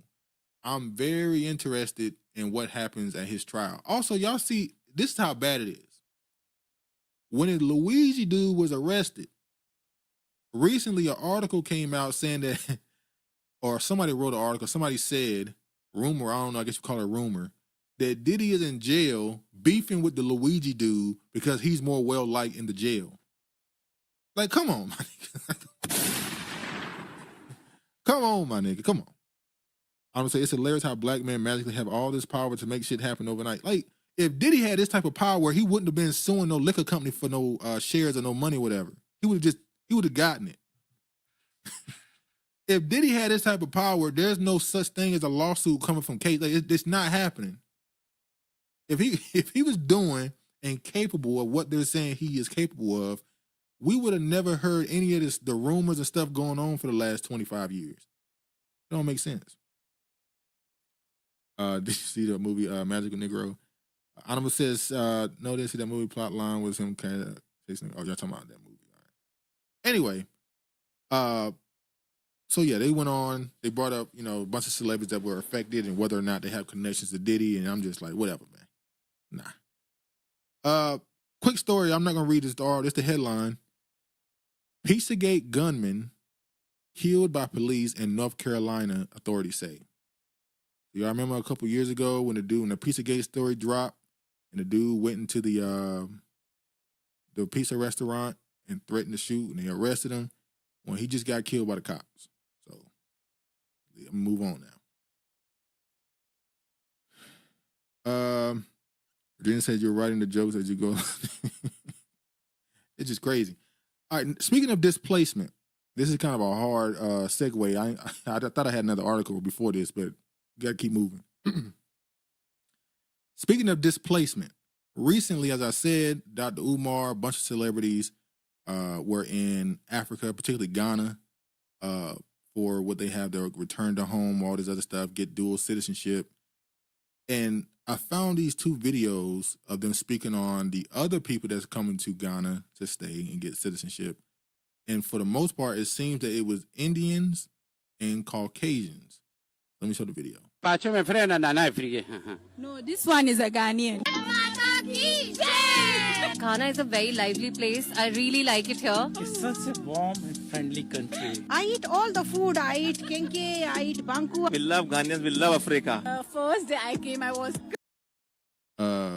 Virginia said he was mixed with use himself, so he was a given, but really a punchline of power of the melanin viewers. Huh? I says I can see an inmate selling that story of Diddy being jealous.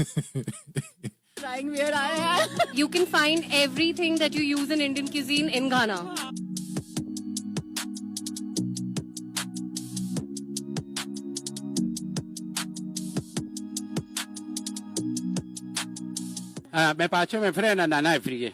No, this one is a Ghanaian. Okay, let me go to the next video right quick. Hold on, let me show this next one, then I'll speak on it. Congratulations!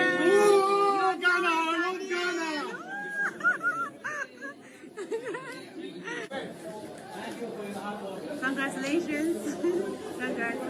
Congratulations! Ghana, yeah, Ghana. Thank you, Ghana. Congratulations! Congratulations! Thank you. What is the reason why white people are coming for the Ghanaian citizenships?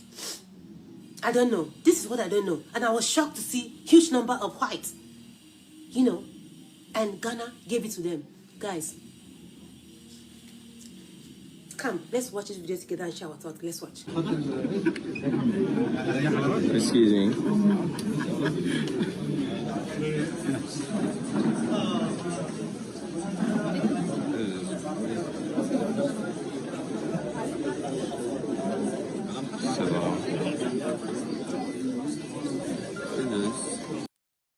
All right, now let me say this.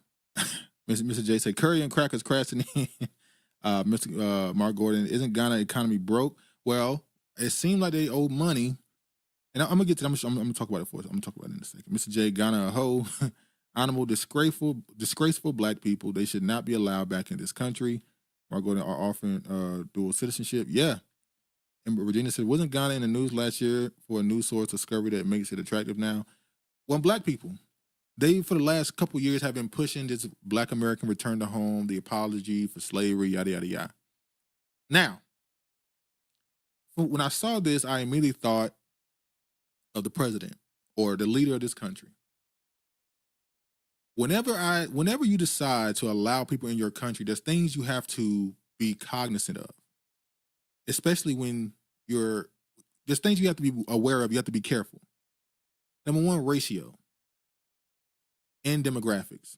Okay, if I am a quote unquote African country and I'm inviting another culture to come to my country, normally I want people to come to my country that is as close to us as possible.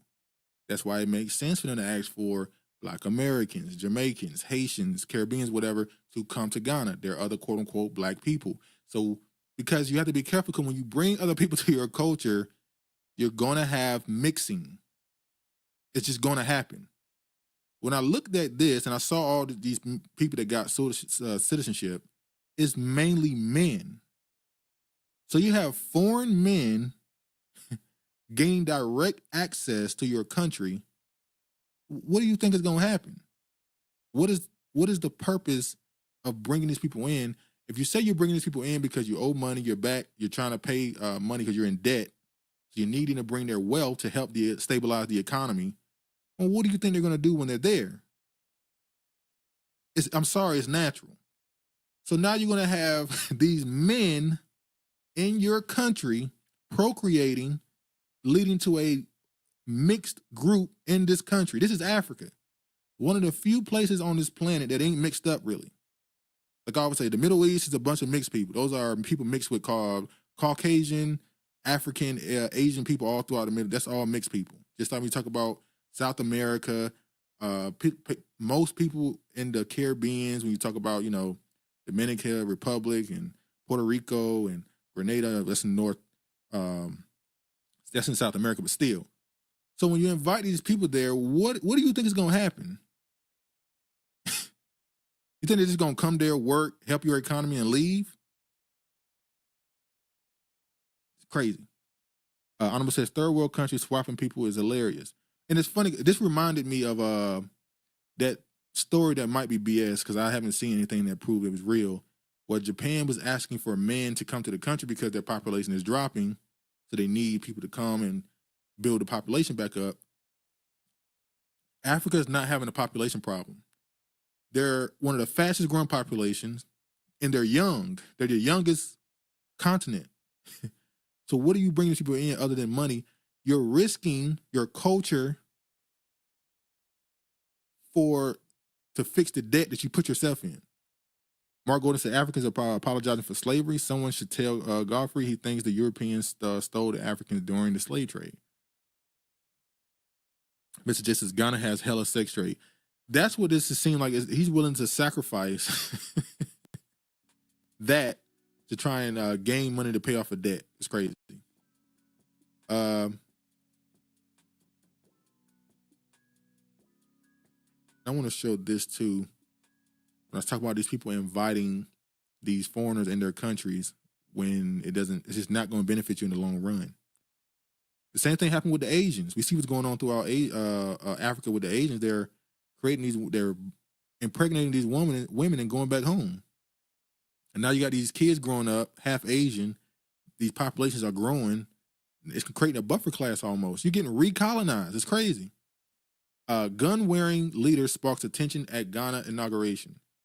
This country right here, which I never heard of until like 2 years ago, I'll be honest, which is above Nigeria. Burkina Faso, I don't know if I'm saying that right. The new leader of the country, he took over. We talked about the coup that happened where Russia came in and gave them some assistance with some military help. They didn't send their troops. They sent, what they call it, mercenaries. I'm showing this because I want to show this here.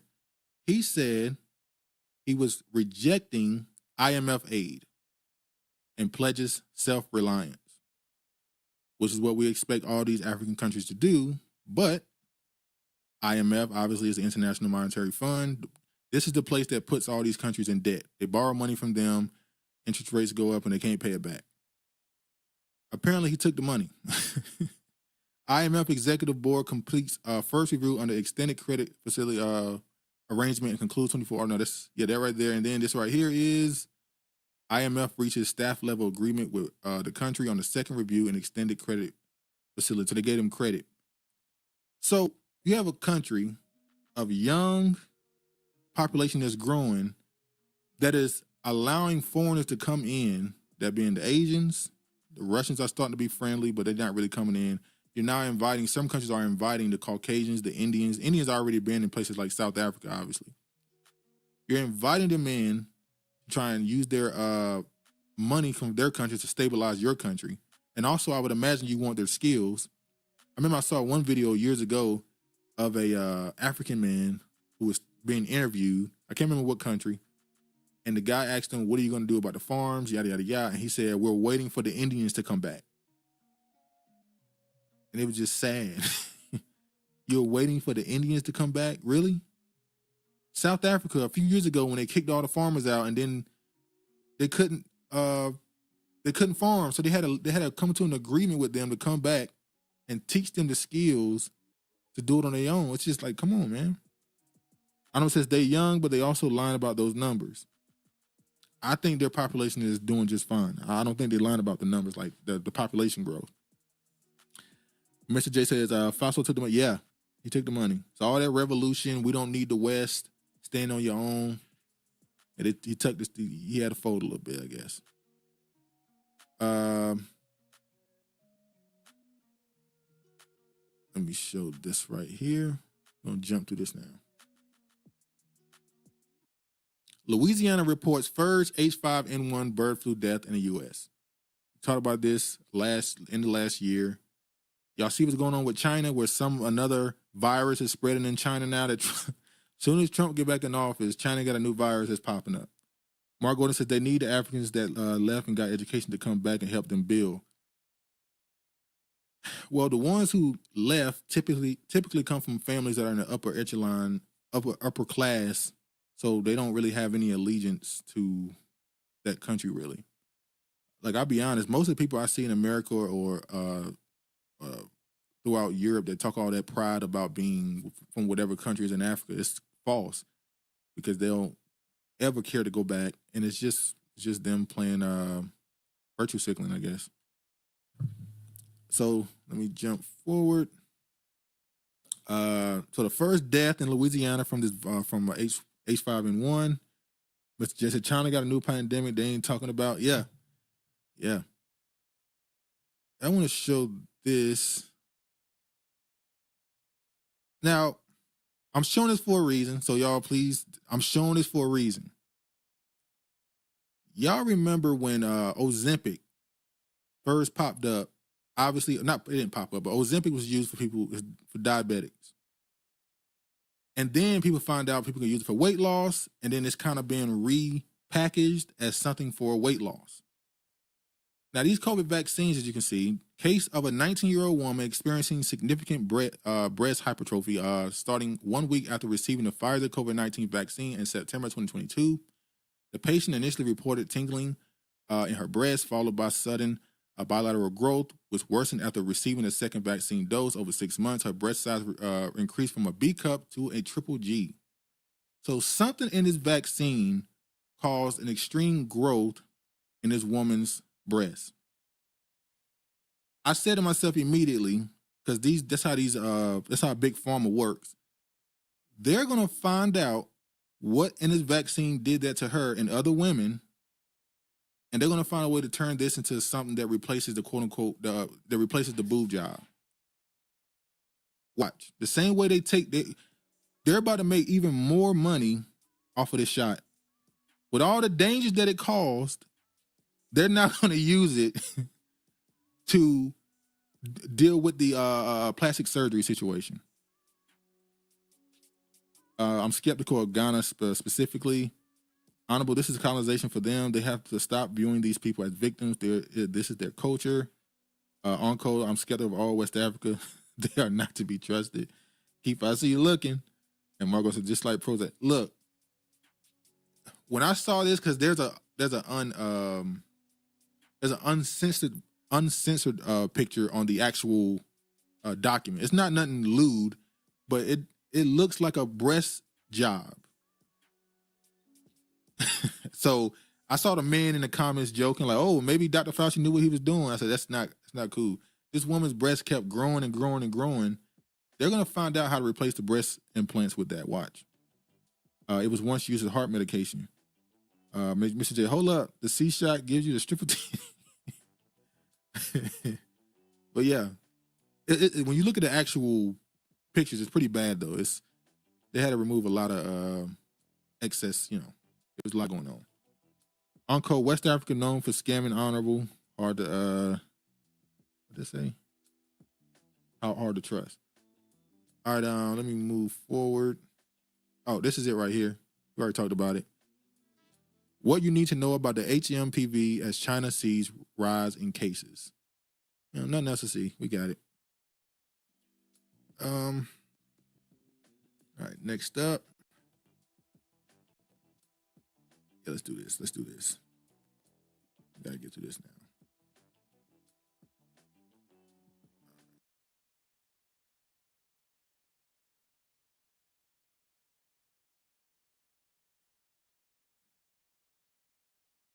Oh, what up, Rich Potato?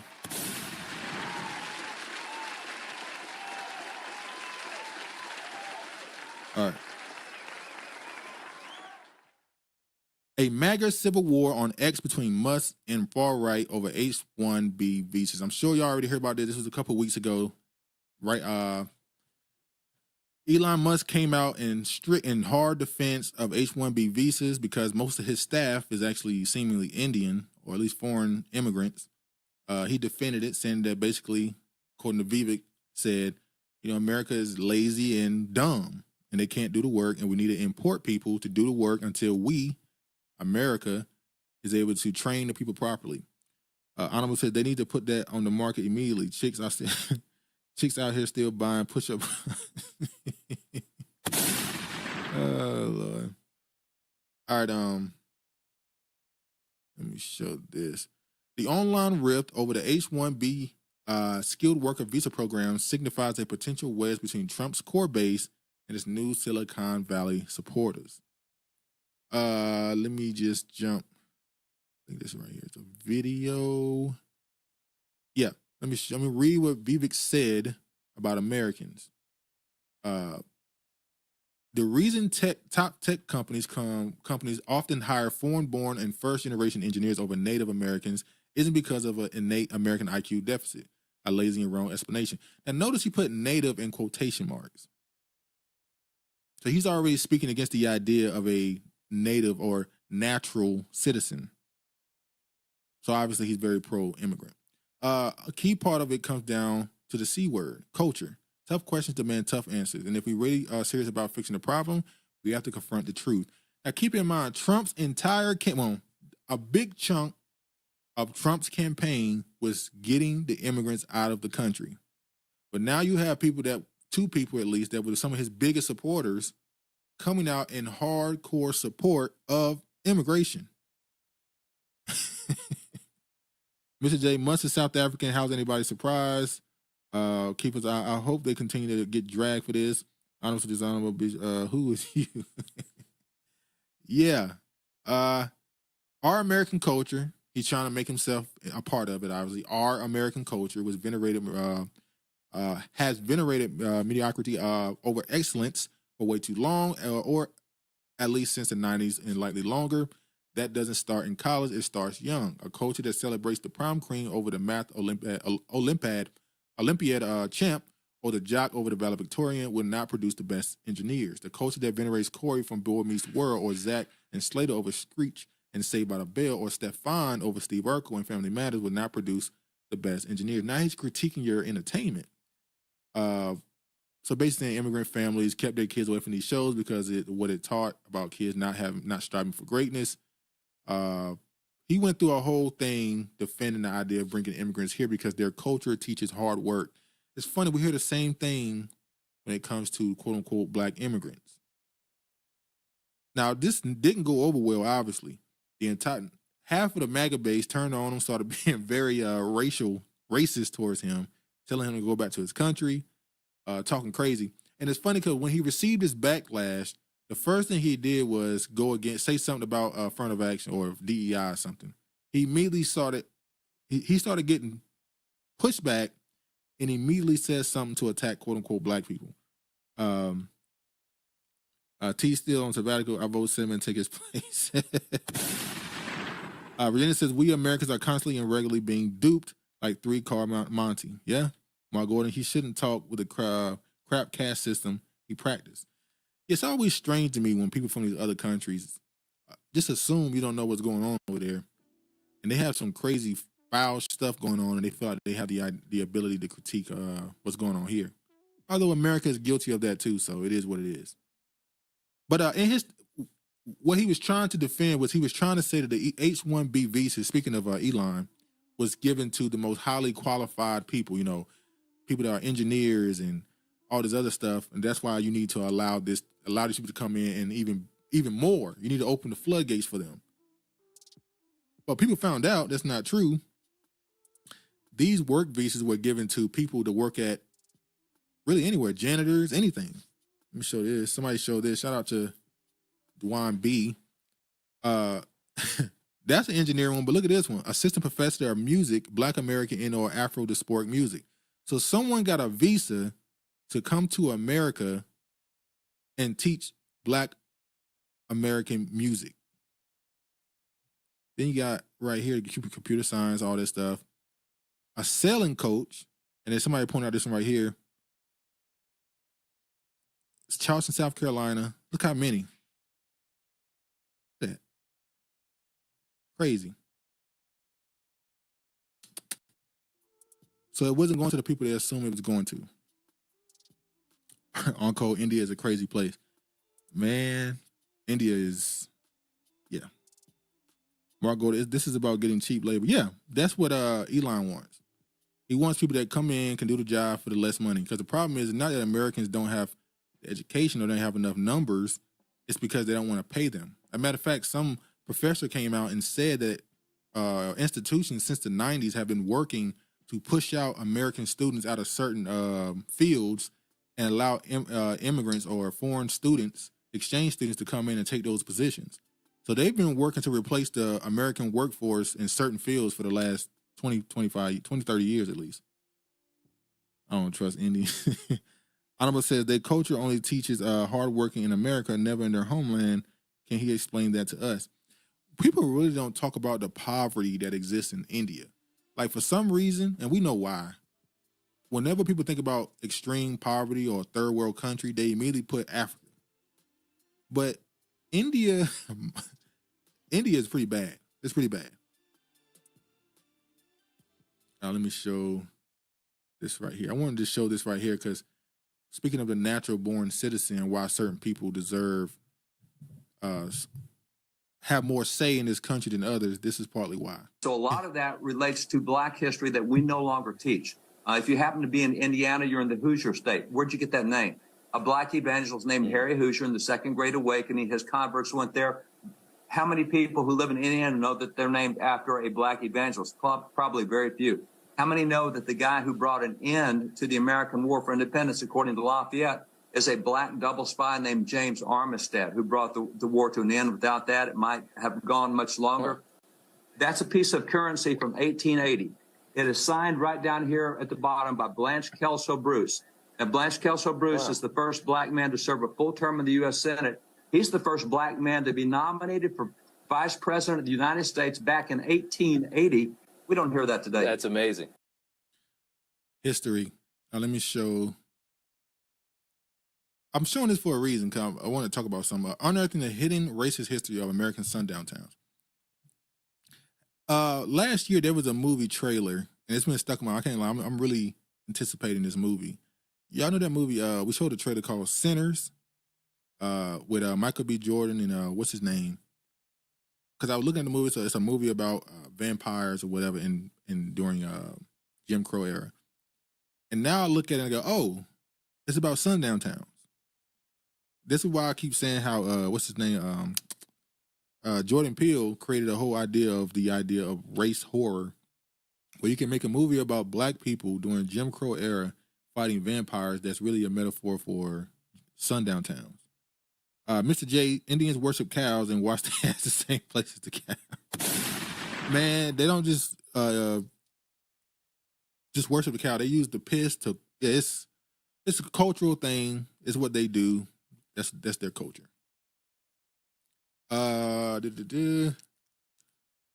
Steep decline in Black and Hispanic enrollment at Harvard Law Supreme Court ruling after a law Supreme Court ruling.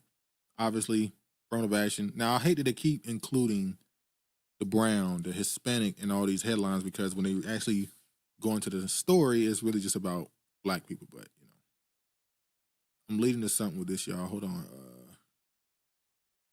All right.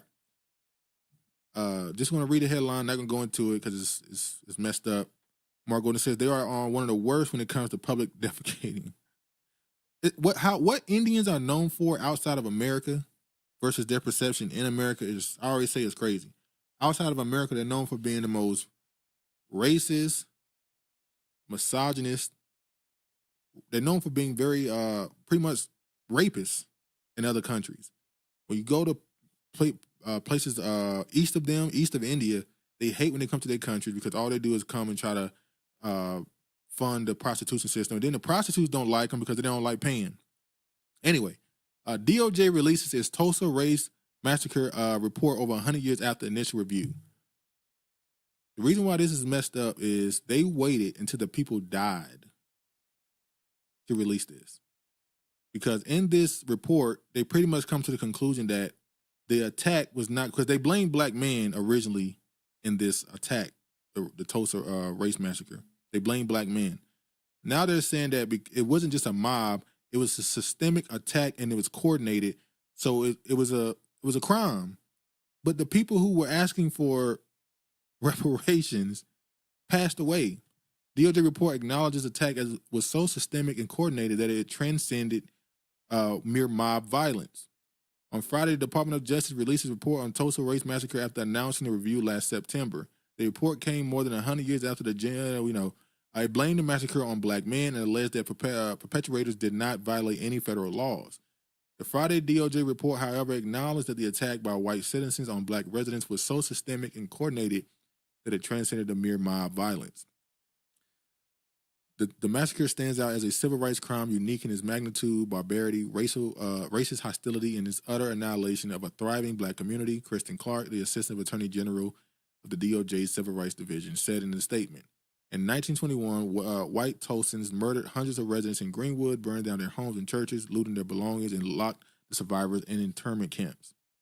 Until this day, the Justice Department has not spoken publicly about this race massacre or officially accounted for the horrific events that transpired in Tulsa. This report breaks the silence of rigorous examination of the full accounting of one of the darkest episodes of our nation's past. The report lays bare new information and shows that the massacre was a result of uncontrolled mob violence, but a coordinated military-style attack on Greenwood. What we already knew.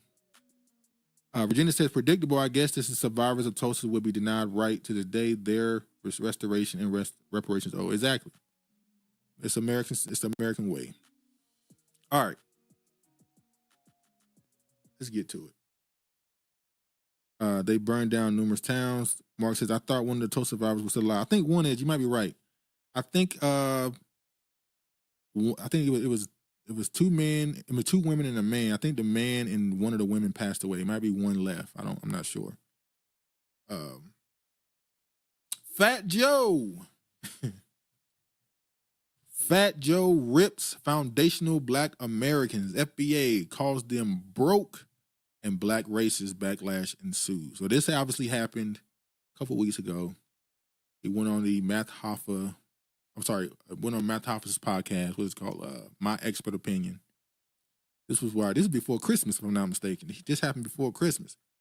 He came out, he was talking about hip hop and the history of hip hop and how there's people out there trying to change the history, yada, yada, yada. And he stood on what he believed. You know, Matt Hoffa, who's also Caribbean, and then in the room, laughed and agreed with him. And I don't think it went too well for Fat Joe. A couple years ago, when people first got on his ass, randomly after people getting on his ass, he started hosting the BET Awards. And I thought that was a smack in the face. And that was him trying to show you guys don't have power to stop me from doing something. Apparently, I haven't been able to find a article. I think there's articles being written now, but I don't know if the article is based off of the video made by content creators or if it's actually being reported. Apparently, he stepped down from hosting the BET Awards this year. And I'm like, damn, y'all were going to let him host the award 3 years in a row? Are you serious? That's more disrespectful. That's even more disrespectful. Y'all want to let him host it 3 years in a row. Mark Gordon, Ozempic Joe, Mr. J, he needs to be deported. Empress, fuck Fat Joe, cosplaying hoe. Good thing I'm not singing gospel music today. Honorable on Broken Dusty Opinions podcast. Broken Dusty Opinions. Yeah, so Fat Joe has some choice words for foundational Black Americans, which Joe referred to as foundational Black authority. That means he knows about Black authority. Shout out Black authority. They know about you. They definitely watch you. Mark Gordon, he getting the Busta Rhymes treatment. Yeah, Busta, he ain't recovered yet. As a guest on Matt Hoffa's popular My Expert Opinion podcast, in a clip released on Saturday, December 21st, Joe called the organization Broke Black Racist in response to their comments on Blacks and Puerto Ricans creating hip-hop together theories. Addressing rumors, Joe said these rumors were made by radical Black racists. It's a group of these guys that don't want to hear Jamaican, don't want to hear Guyanese, don't want to hear Black guys not down with them, right? So their job is to criticize anybody who doesn't look like them, who ain't Black American. The FBA, whoever these broke niggas, you know you said that probably is, I just keep keeping it a buck, and their mission is to attack everyone on Twitter. Regina cussing. Yeah, Regina cussing. So, I'm going to play the video here. I'm sure y'all have seen it multiple times already, but I'm going to play it. Not the whole thing, though. Every time y'all bring up people that have this thinking, and obviously not all the people think the same, even within this belief, y'all always say they small, not that many, but y'all always talk about them. Every time, and all y'all know about them, I've seen Samuel Jackson, all these people have mentioned or at least said something that clearly they know about what's going on. Y'all act like y'all don't know them. Y'all act like it's a small group, but y'all can never not mention them and try to discredit them. Because you know what it is. I don't know, Joe was using Kamala DNC talking points, and that's what went over everyone's head. I got a whole potty mouth, and I'm not bragging, just the point. Fuck, it seems appropriate. Keep it. Some of these people should learn to just stop talking. He's a narcissist. Well, that's what I was saying. When he did this, the immediate response, people expected him to apologize. And I said, one thing somebody who quote unquote thinks they have influence or power, you never apologize. Never. That's why you see people like Trump and people like, they never apologize to anyone, because when you do that, you admit fault and you'll be apologizing for the rest of your life. Virginia says, geez Louise, just stop already. Can't even mind on me. Corny ass. Honorable says, I would never understand the they not from NY response. Don't leave NYC to get money. Stay there goofy. Well, that's why I say, for the most part, you don't see too many non-Black people who aren't Black making it in hip-hop, because the South is the ones that people always say it's New York. You had to go to New York to get stamped back in the day to make it into the entertainment industry, make it to hip-hop, to music. And I say, yeah, maybe, if you want to be really popular. But if you really wanted to be a big star in music, the South has to support it. It's the South.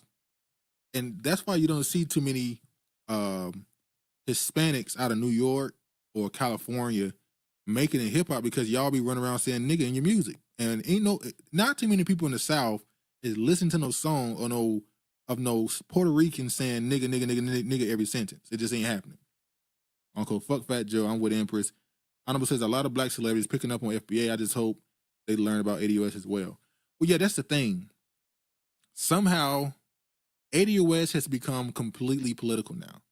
You only hear people reference ADOS when they're talking politics. FBA has become cultural. People mention FBA when they talk about the lineage, the culture. So, unfortunately, it's become a split at this point. Because for a while, it was ADOS, FBA. People would mention them together. Now, people are really only mentioning FBA. And it's because, for whatever reason, Tariq Nasheed, he rubs these people the wrong way. There's so many profiles on Twitter that's dedicated to talking crazy about Tariq Nasheed. It's crazy. He made them mad. Mark Gordon, his whole speech, dress, and mannerism mimic Black American culture. Exactly. That's why when you ask the question, what part of hip-hop did Puerto Ricans create? Was it the dancing? No. We got video of people breakdancing all the way back in the 20s and 30s. Rapping? No. There was people rapping before that. So the music you was using at the DJ, the music they were using to DJ was James Brown and soul music. It was black people. It was black Americans. So it's like, what did you invent? Keeper said he doesn't have to apologize. He just needs to stop talking. Uncle Tariq explained hip hop is Negro, no debate. He right though. I'm broke. I'm a broke black racist. Yeah. One thing you gotta know, I'ma be a nigga for life. But yeah, he puts a lot of people off. Let me go here. These rules. Yeah, it's called Protecting Your Culture. And shout out to Star, the Star Report. Because he was one of the he can be a little different sometimes. I was surprised how hard he came out. Not against Fat Joe, but you can clearly tell he's not a fan of Fat Joe because of some beef he got with him from Hot 97. But he made a point, it's called gatekeeping. You're talking all this racist black, it's called gatekeeping the culture. And for the first time, maybe in a long time, you have at least somebody within the culture trying to gatekeep it. Honorable says, 80 West is a political path old girl wanted. FBA is the grassroots with no politics and social club respectfully. I agreed. I just think it was handled so wrong, man. I got to admit, it was that could have been the 80 West FBA if it didn't go the way it went. And I'm not saying Tariq is not to blame for that, the way he tried to finagle the situation. It could have been so much more. Ego. It could have been so much more, but it is. I think he is complaining because his gravy train is over. His performance at the World Series sucked while Ice Cube crushed in LA. Yeah, that was pretty bad. Then he released an album too, didn't he? I think Fat Joe released an album last year. And then he turned around and said that last year was the worst year in hip hop ever. I wonder why. I don't gotta read this one. Tariq Nasheed explains the backlash Fat Joe received at the Foundation of Black Americans. I don't think I gotta read this one. We already know that. Fat Joe defends his use of the N-word until he. This is old. This is from 2023. I didn't even know about the song he created because it had to be like early 2000s, I think. Maybe it wasn't. I don't know exactly when it was made, where he made a song saying, "Who's gonna stop me from saying nigga?" Nigga, just kept saying nigga. It was crazy. I know the FBA could have been the Maga of 80 West. She embraced supporters too late. I said when it first started in 2020, not started, but when it first started catching real political attention, that you can't expect to be the face of something if it's growing. Somebody's going to come along and they're going to be more charismatic. They're going to be some people are going to find it easier to listen to them. You have to be willing to let somebody else be, the face, and you just be the person behind the scene who's the thinker. But some people want to be, they want the attention more than they want to get something done. So, ego. What is this? Shout out Lord Jamar too. I ain't gonna read this one either, but shout out to him. And let me play this right quick. Like me being a part of James Brown. I come from James Brown. I love James Brown. My first record from James Brown is, I feel good. And then give it up, turn it loose. And then from that, Martin Luther King, reaching out to everybody about being together. So we are part of James Brown and Martin Luther King's dream. And it continued in a form of music and a culture we call hip hop. So that's the so-called creative hip hop Jamaican who's admitting that everything about him is Black American pretty much. Then complete inspiration. All right. Mark Gordon said Tariq is charismatic, but politics is not his strength. Exactly. That's why I'm saying Tariq was supposed to be the person that the average black person can listen to. Not all, because there's some black people that don't want to listen to him, I guess. But it's not just one. It was supposed to be all these big platforms like Black Authority and Tariq and all these people, and everybody does their job to push the message that's supposed to be the same. We might have a different way to go about it, but the message, the goal should be the same. But, people just want to be the number one for whatever reason. So I ain't got to play this. I'm going to move on. I don't want to play this. We're going to move on.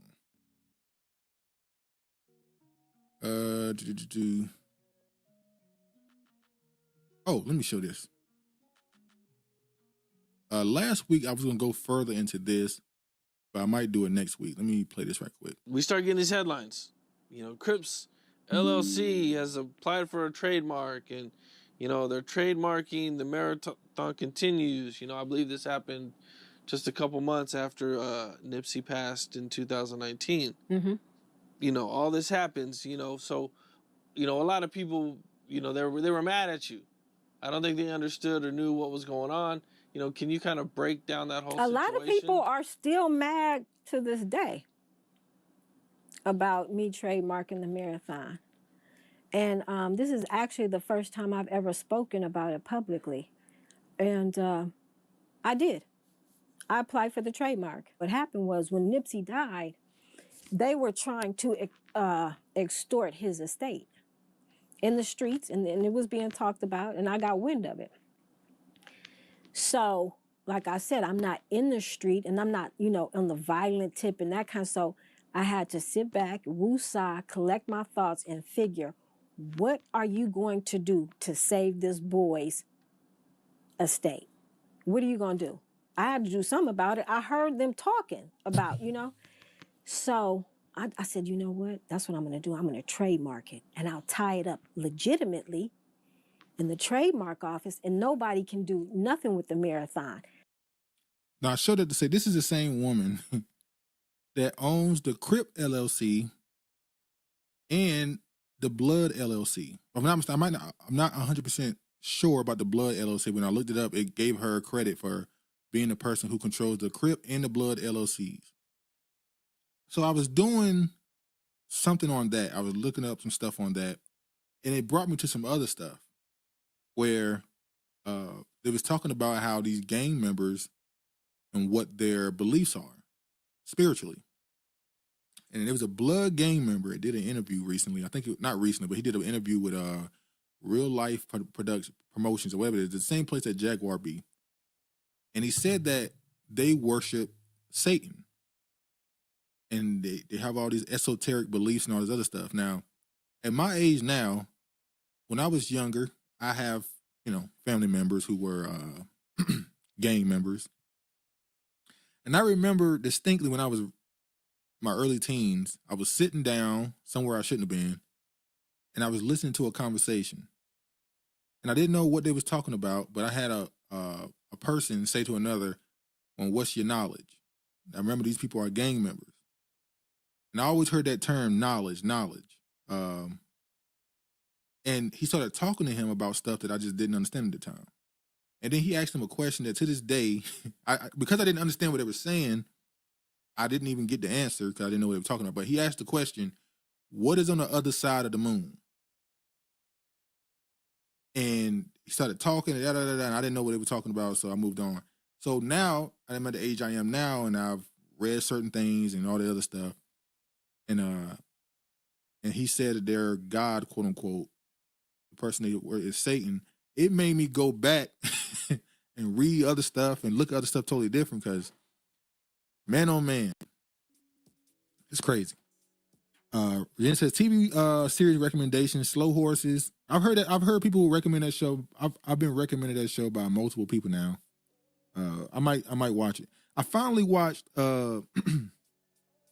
Yellowstone. I watched Yellowstone. I hate that character, Beth. Good Lord, I hate her. I don't say, who is this? Is that the mother? No. That's not his mother. That's not his mother. I don't say, is this more black men embarrassing us? Oh, man. All right, this is the last tab. I'm going to get through this. This is the political tab we're going to get through. Matter of fact, what do we got here? Oh, yeah. We definitely not going to be able to do this today. This is the shootings that happened in Louisiana. I mean, not the shooting, sorry. The attacks that happened in Louisiana and Vegas. That whole conspiracy, how it's tied together, and all those people were military trained or in the military. You know something else that's crazy? Apparently, the guy that shot at Trump also was in the military, and they all went to Fort Bragg in North Carolina over 100 times apparently. That was crazy. Virginia says everything is flipped in this realm. Yeah. So I'm gonna get into the Vegas, Louisiana thing next week. I'm not gonna do that this week. We can show this though. Big T, Trump is sentenced in hush money case, but gets no penalty or fine. Virginia says simulation, and patterns, no coincidences. Yeah. President-elect Donald Trump received an unconditional discharge for his criminal conviction in New York on Friday, meaning he will not face fines, prison, or any other penalties.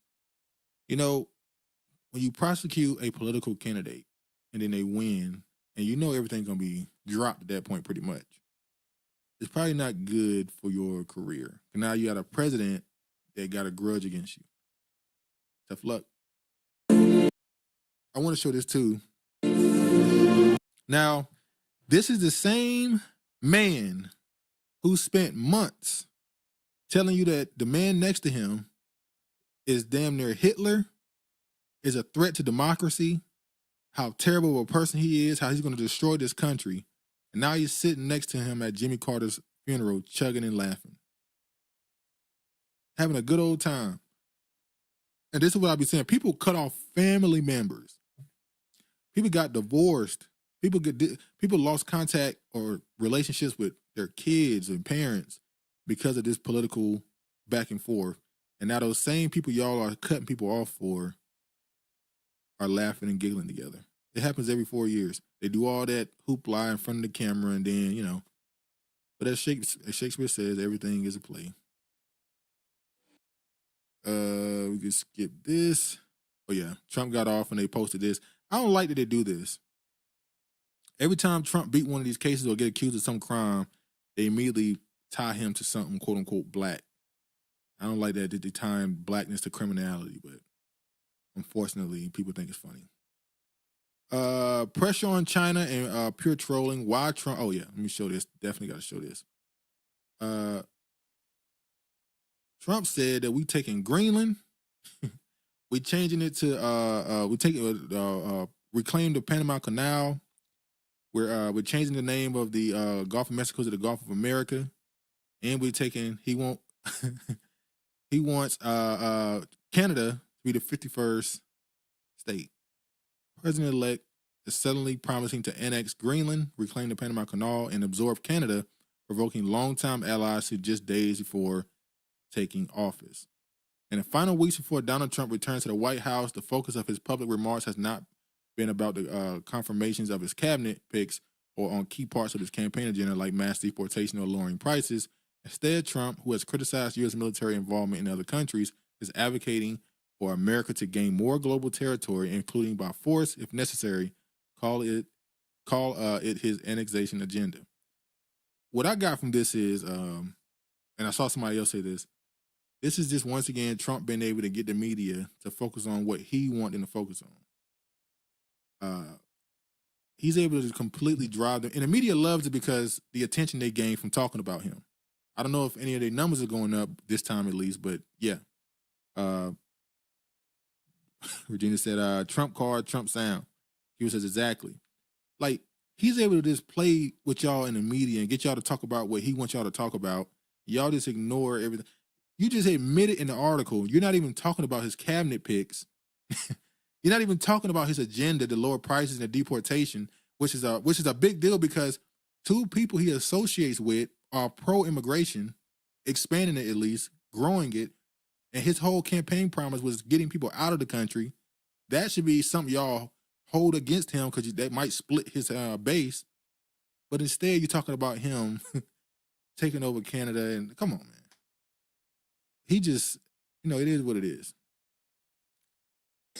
The leader of the Conservative Party. I agree. He's trolling. Under no circumstance will ever be the 51st state.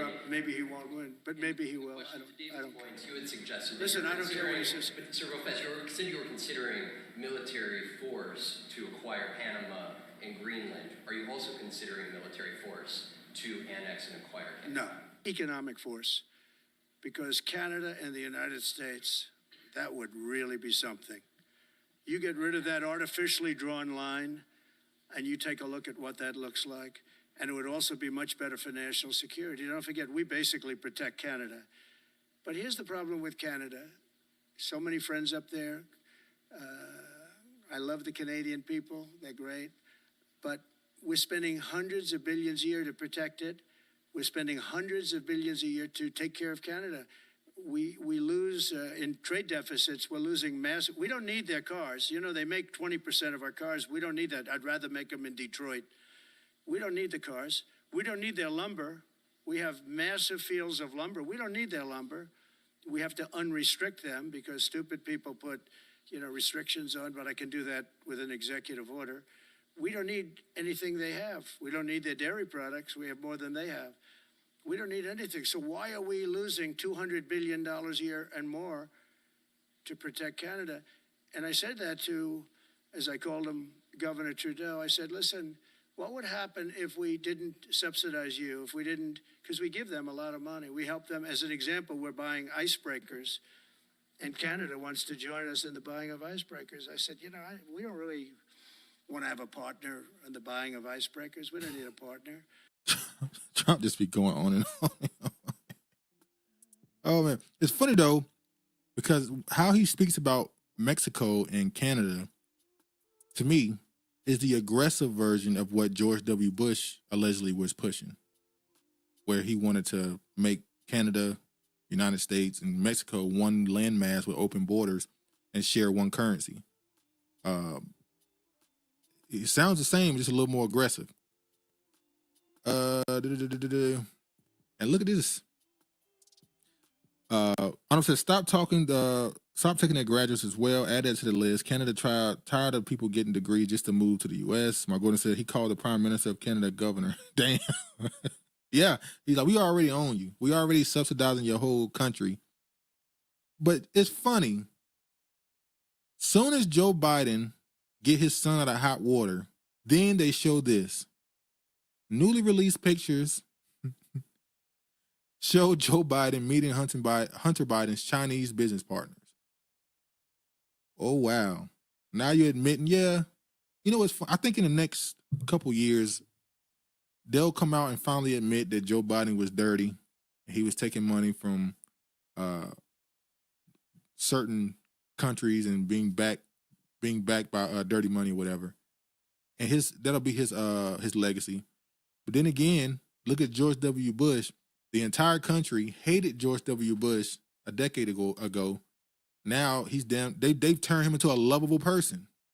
They've turned George W. Bush has been turned into a lovable person by the Democratic Party because they keep having George W. Bush be chummy with Michelle Obama. She give him a lollipop, give him a hug, and now, George W. Bush, he wasn't that bad. And because they hate Trump so much, they're repairing the image of George W. Bush, who started a war that killed innocent people. It's crazy. People say, I give it 6 months. Maybe. We'll see how far they go. Because if Trump is really about that, and he'll let certain things fly, but I don't know. Honorable says Biden needs to wear sunglasses at all public outings. He looks crazy out there. Yeah, he be scoring like crazy. Blind. All right, I already talked about this. Hillary Clinton, George Soros, and Denzel Washington receive highest U.S. civilian honor. George Soros getting it's kind of funny. Keeper says, well, Obama and Bush are cousins. Yeah, I guess that's of course they would be the ones that repair his image. With black people, it was Kanye who the one that said George Bush doesn't care about black people. And now you got a black president, quote unquote, repairing his image. Virginia said it's a big club and we ain't in it. Exactly. The world is a stage. Let me show this. I tell you what though, those people who hate Trump, hate Biden, hate Obama, the one thing they can smile at is that this woman never got in the White House.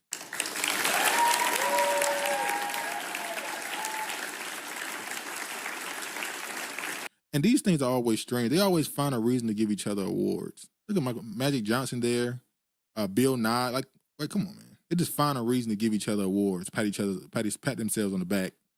Wicked people. Anyway, y'all, let me ask y'all a question too. Speaking of Magic Johnson, do y'all think Magic Johnson actually have HIV? Because obviously for a long time, people have been saying it's not true. He doesn't have it. Apparently, allegedly, it has something to do with him dealing with someone who was underage. A story came out about it. In order to protect himself, he covered it up by saying he has HIV. In order to cover up the suspension for dealing with an underage. Remember, is what's his name? The dude who played for the Jazz, Karl Malone, who got an underage girl pregnant.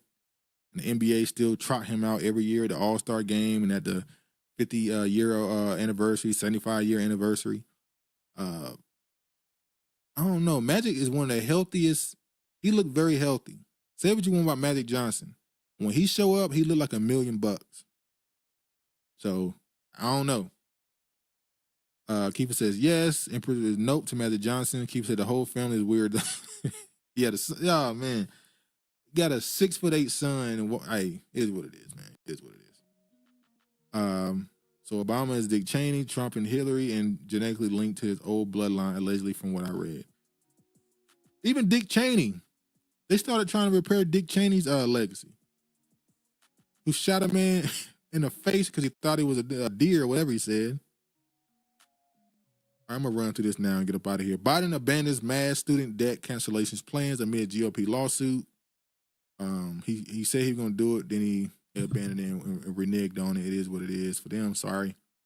Canada's Prime Minister Justin Trudeau announces resignation. This is crazy.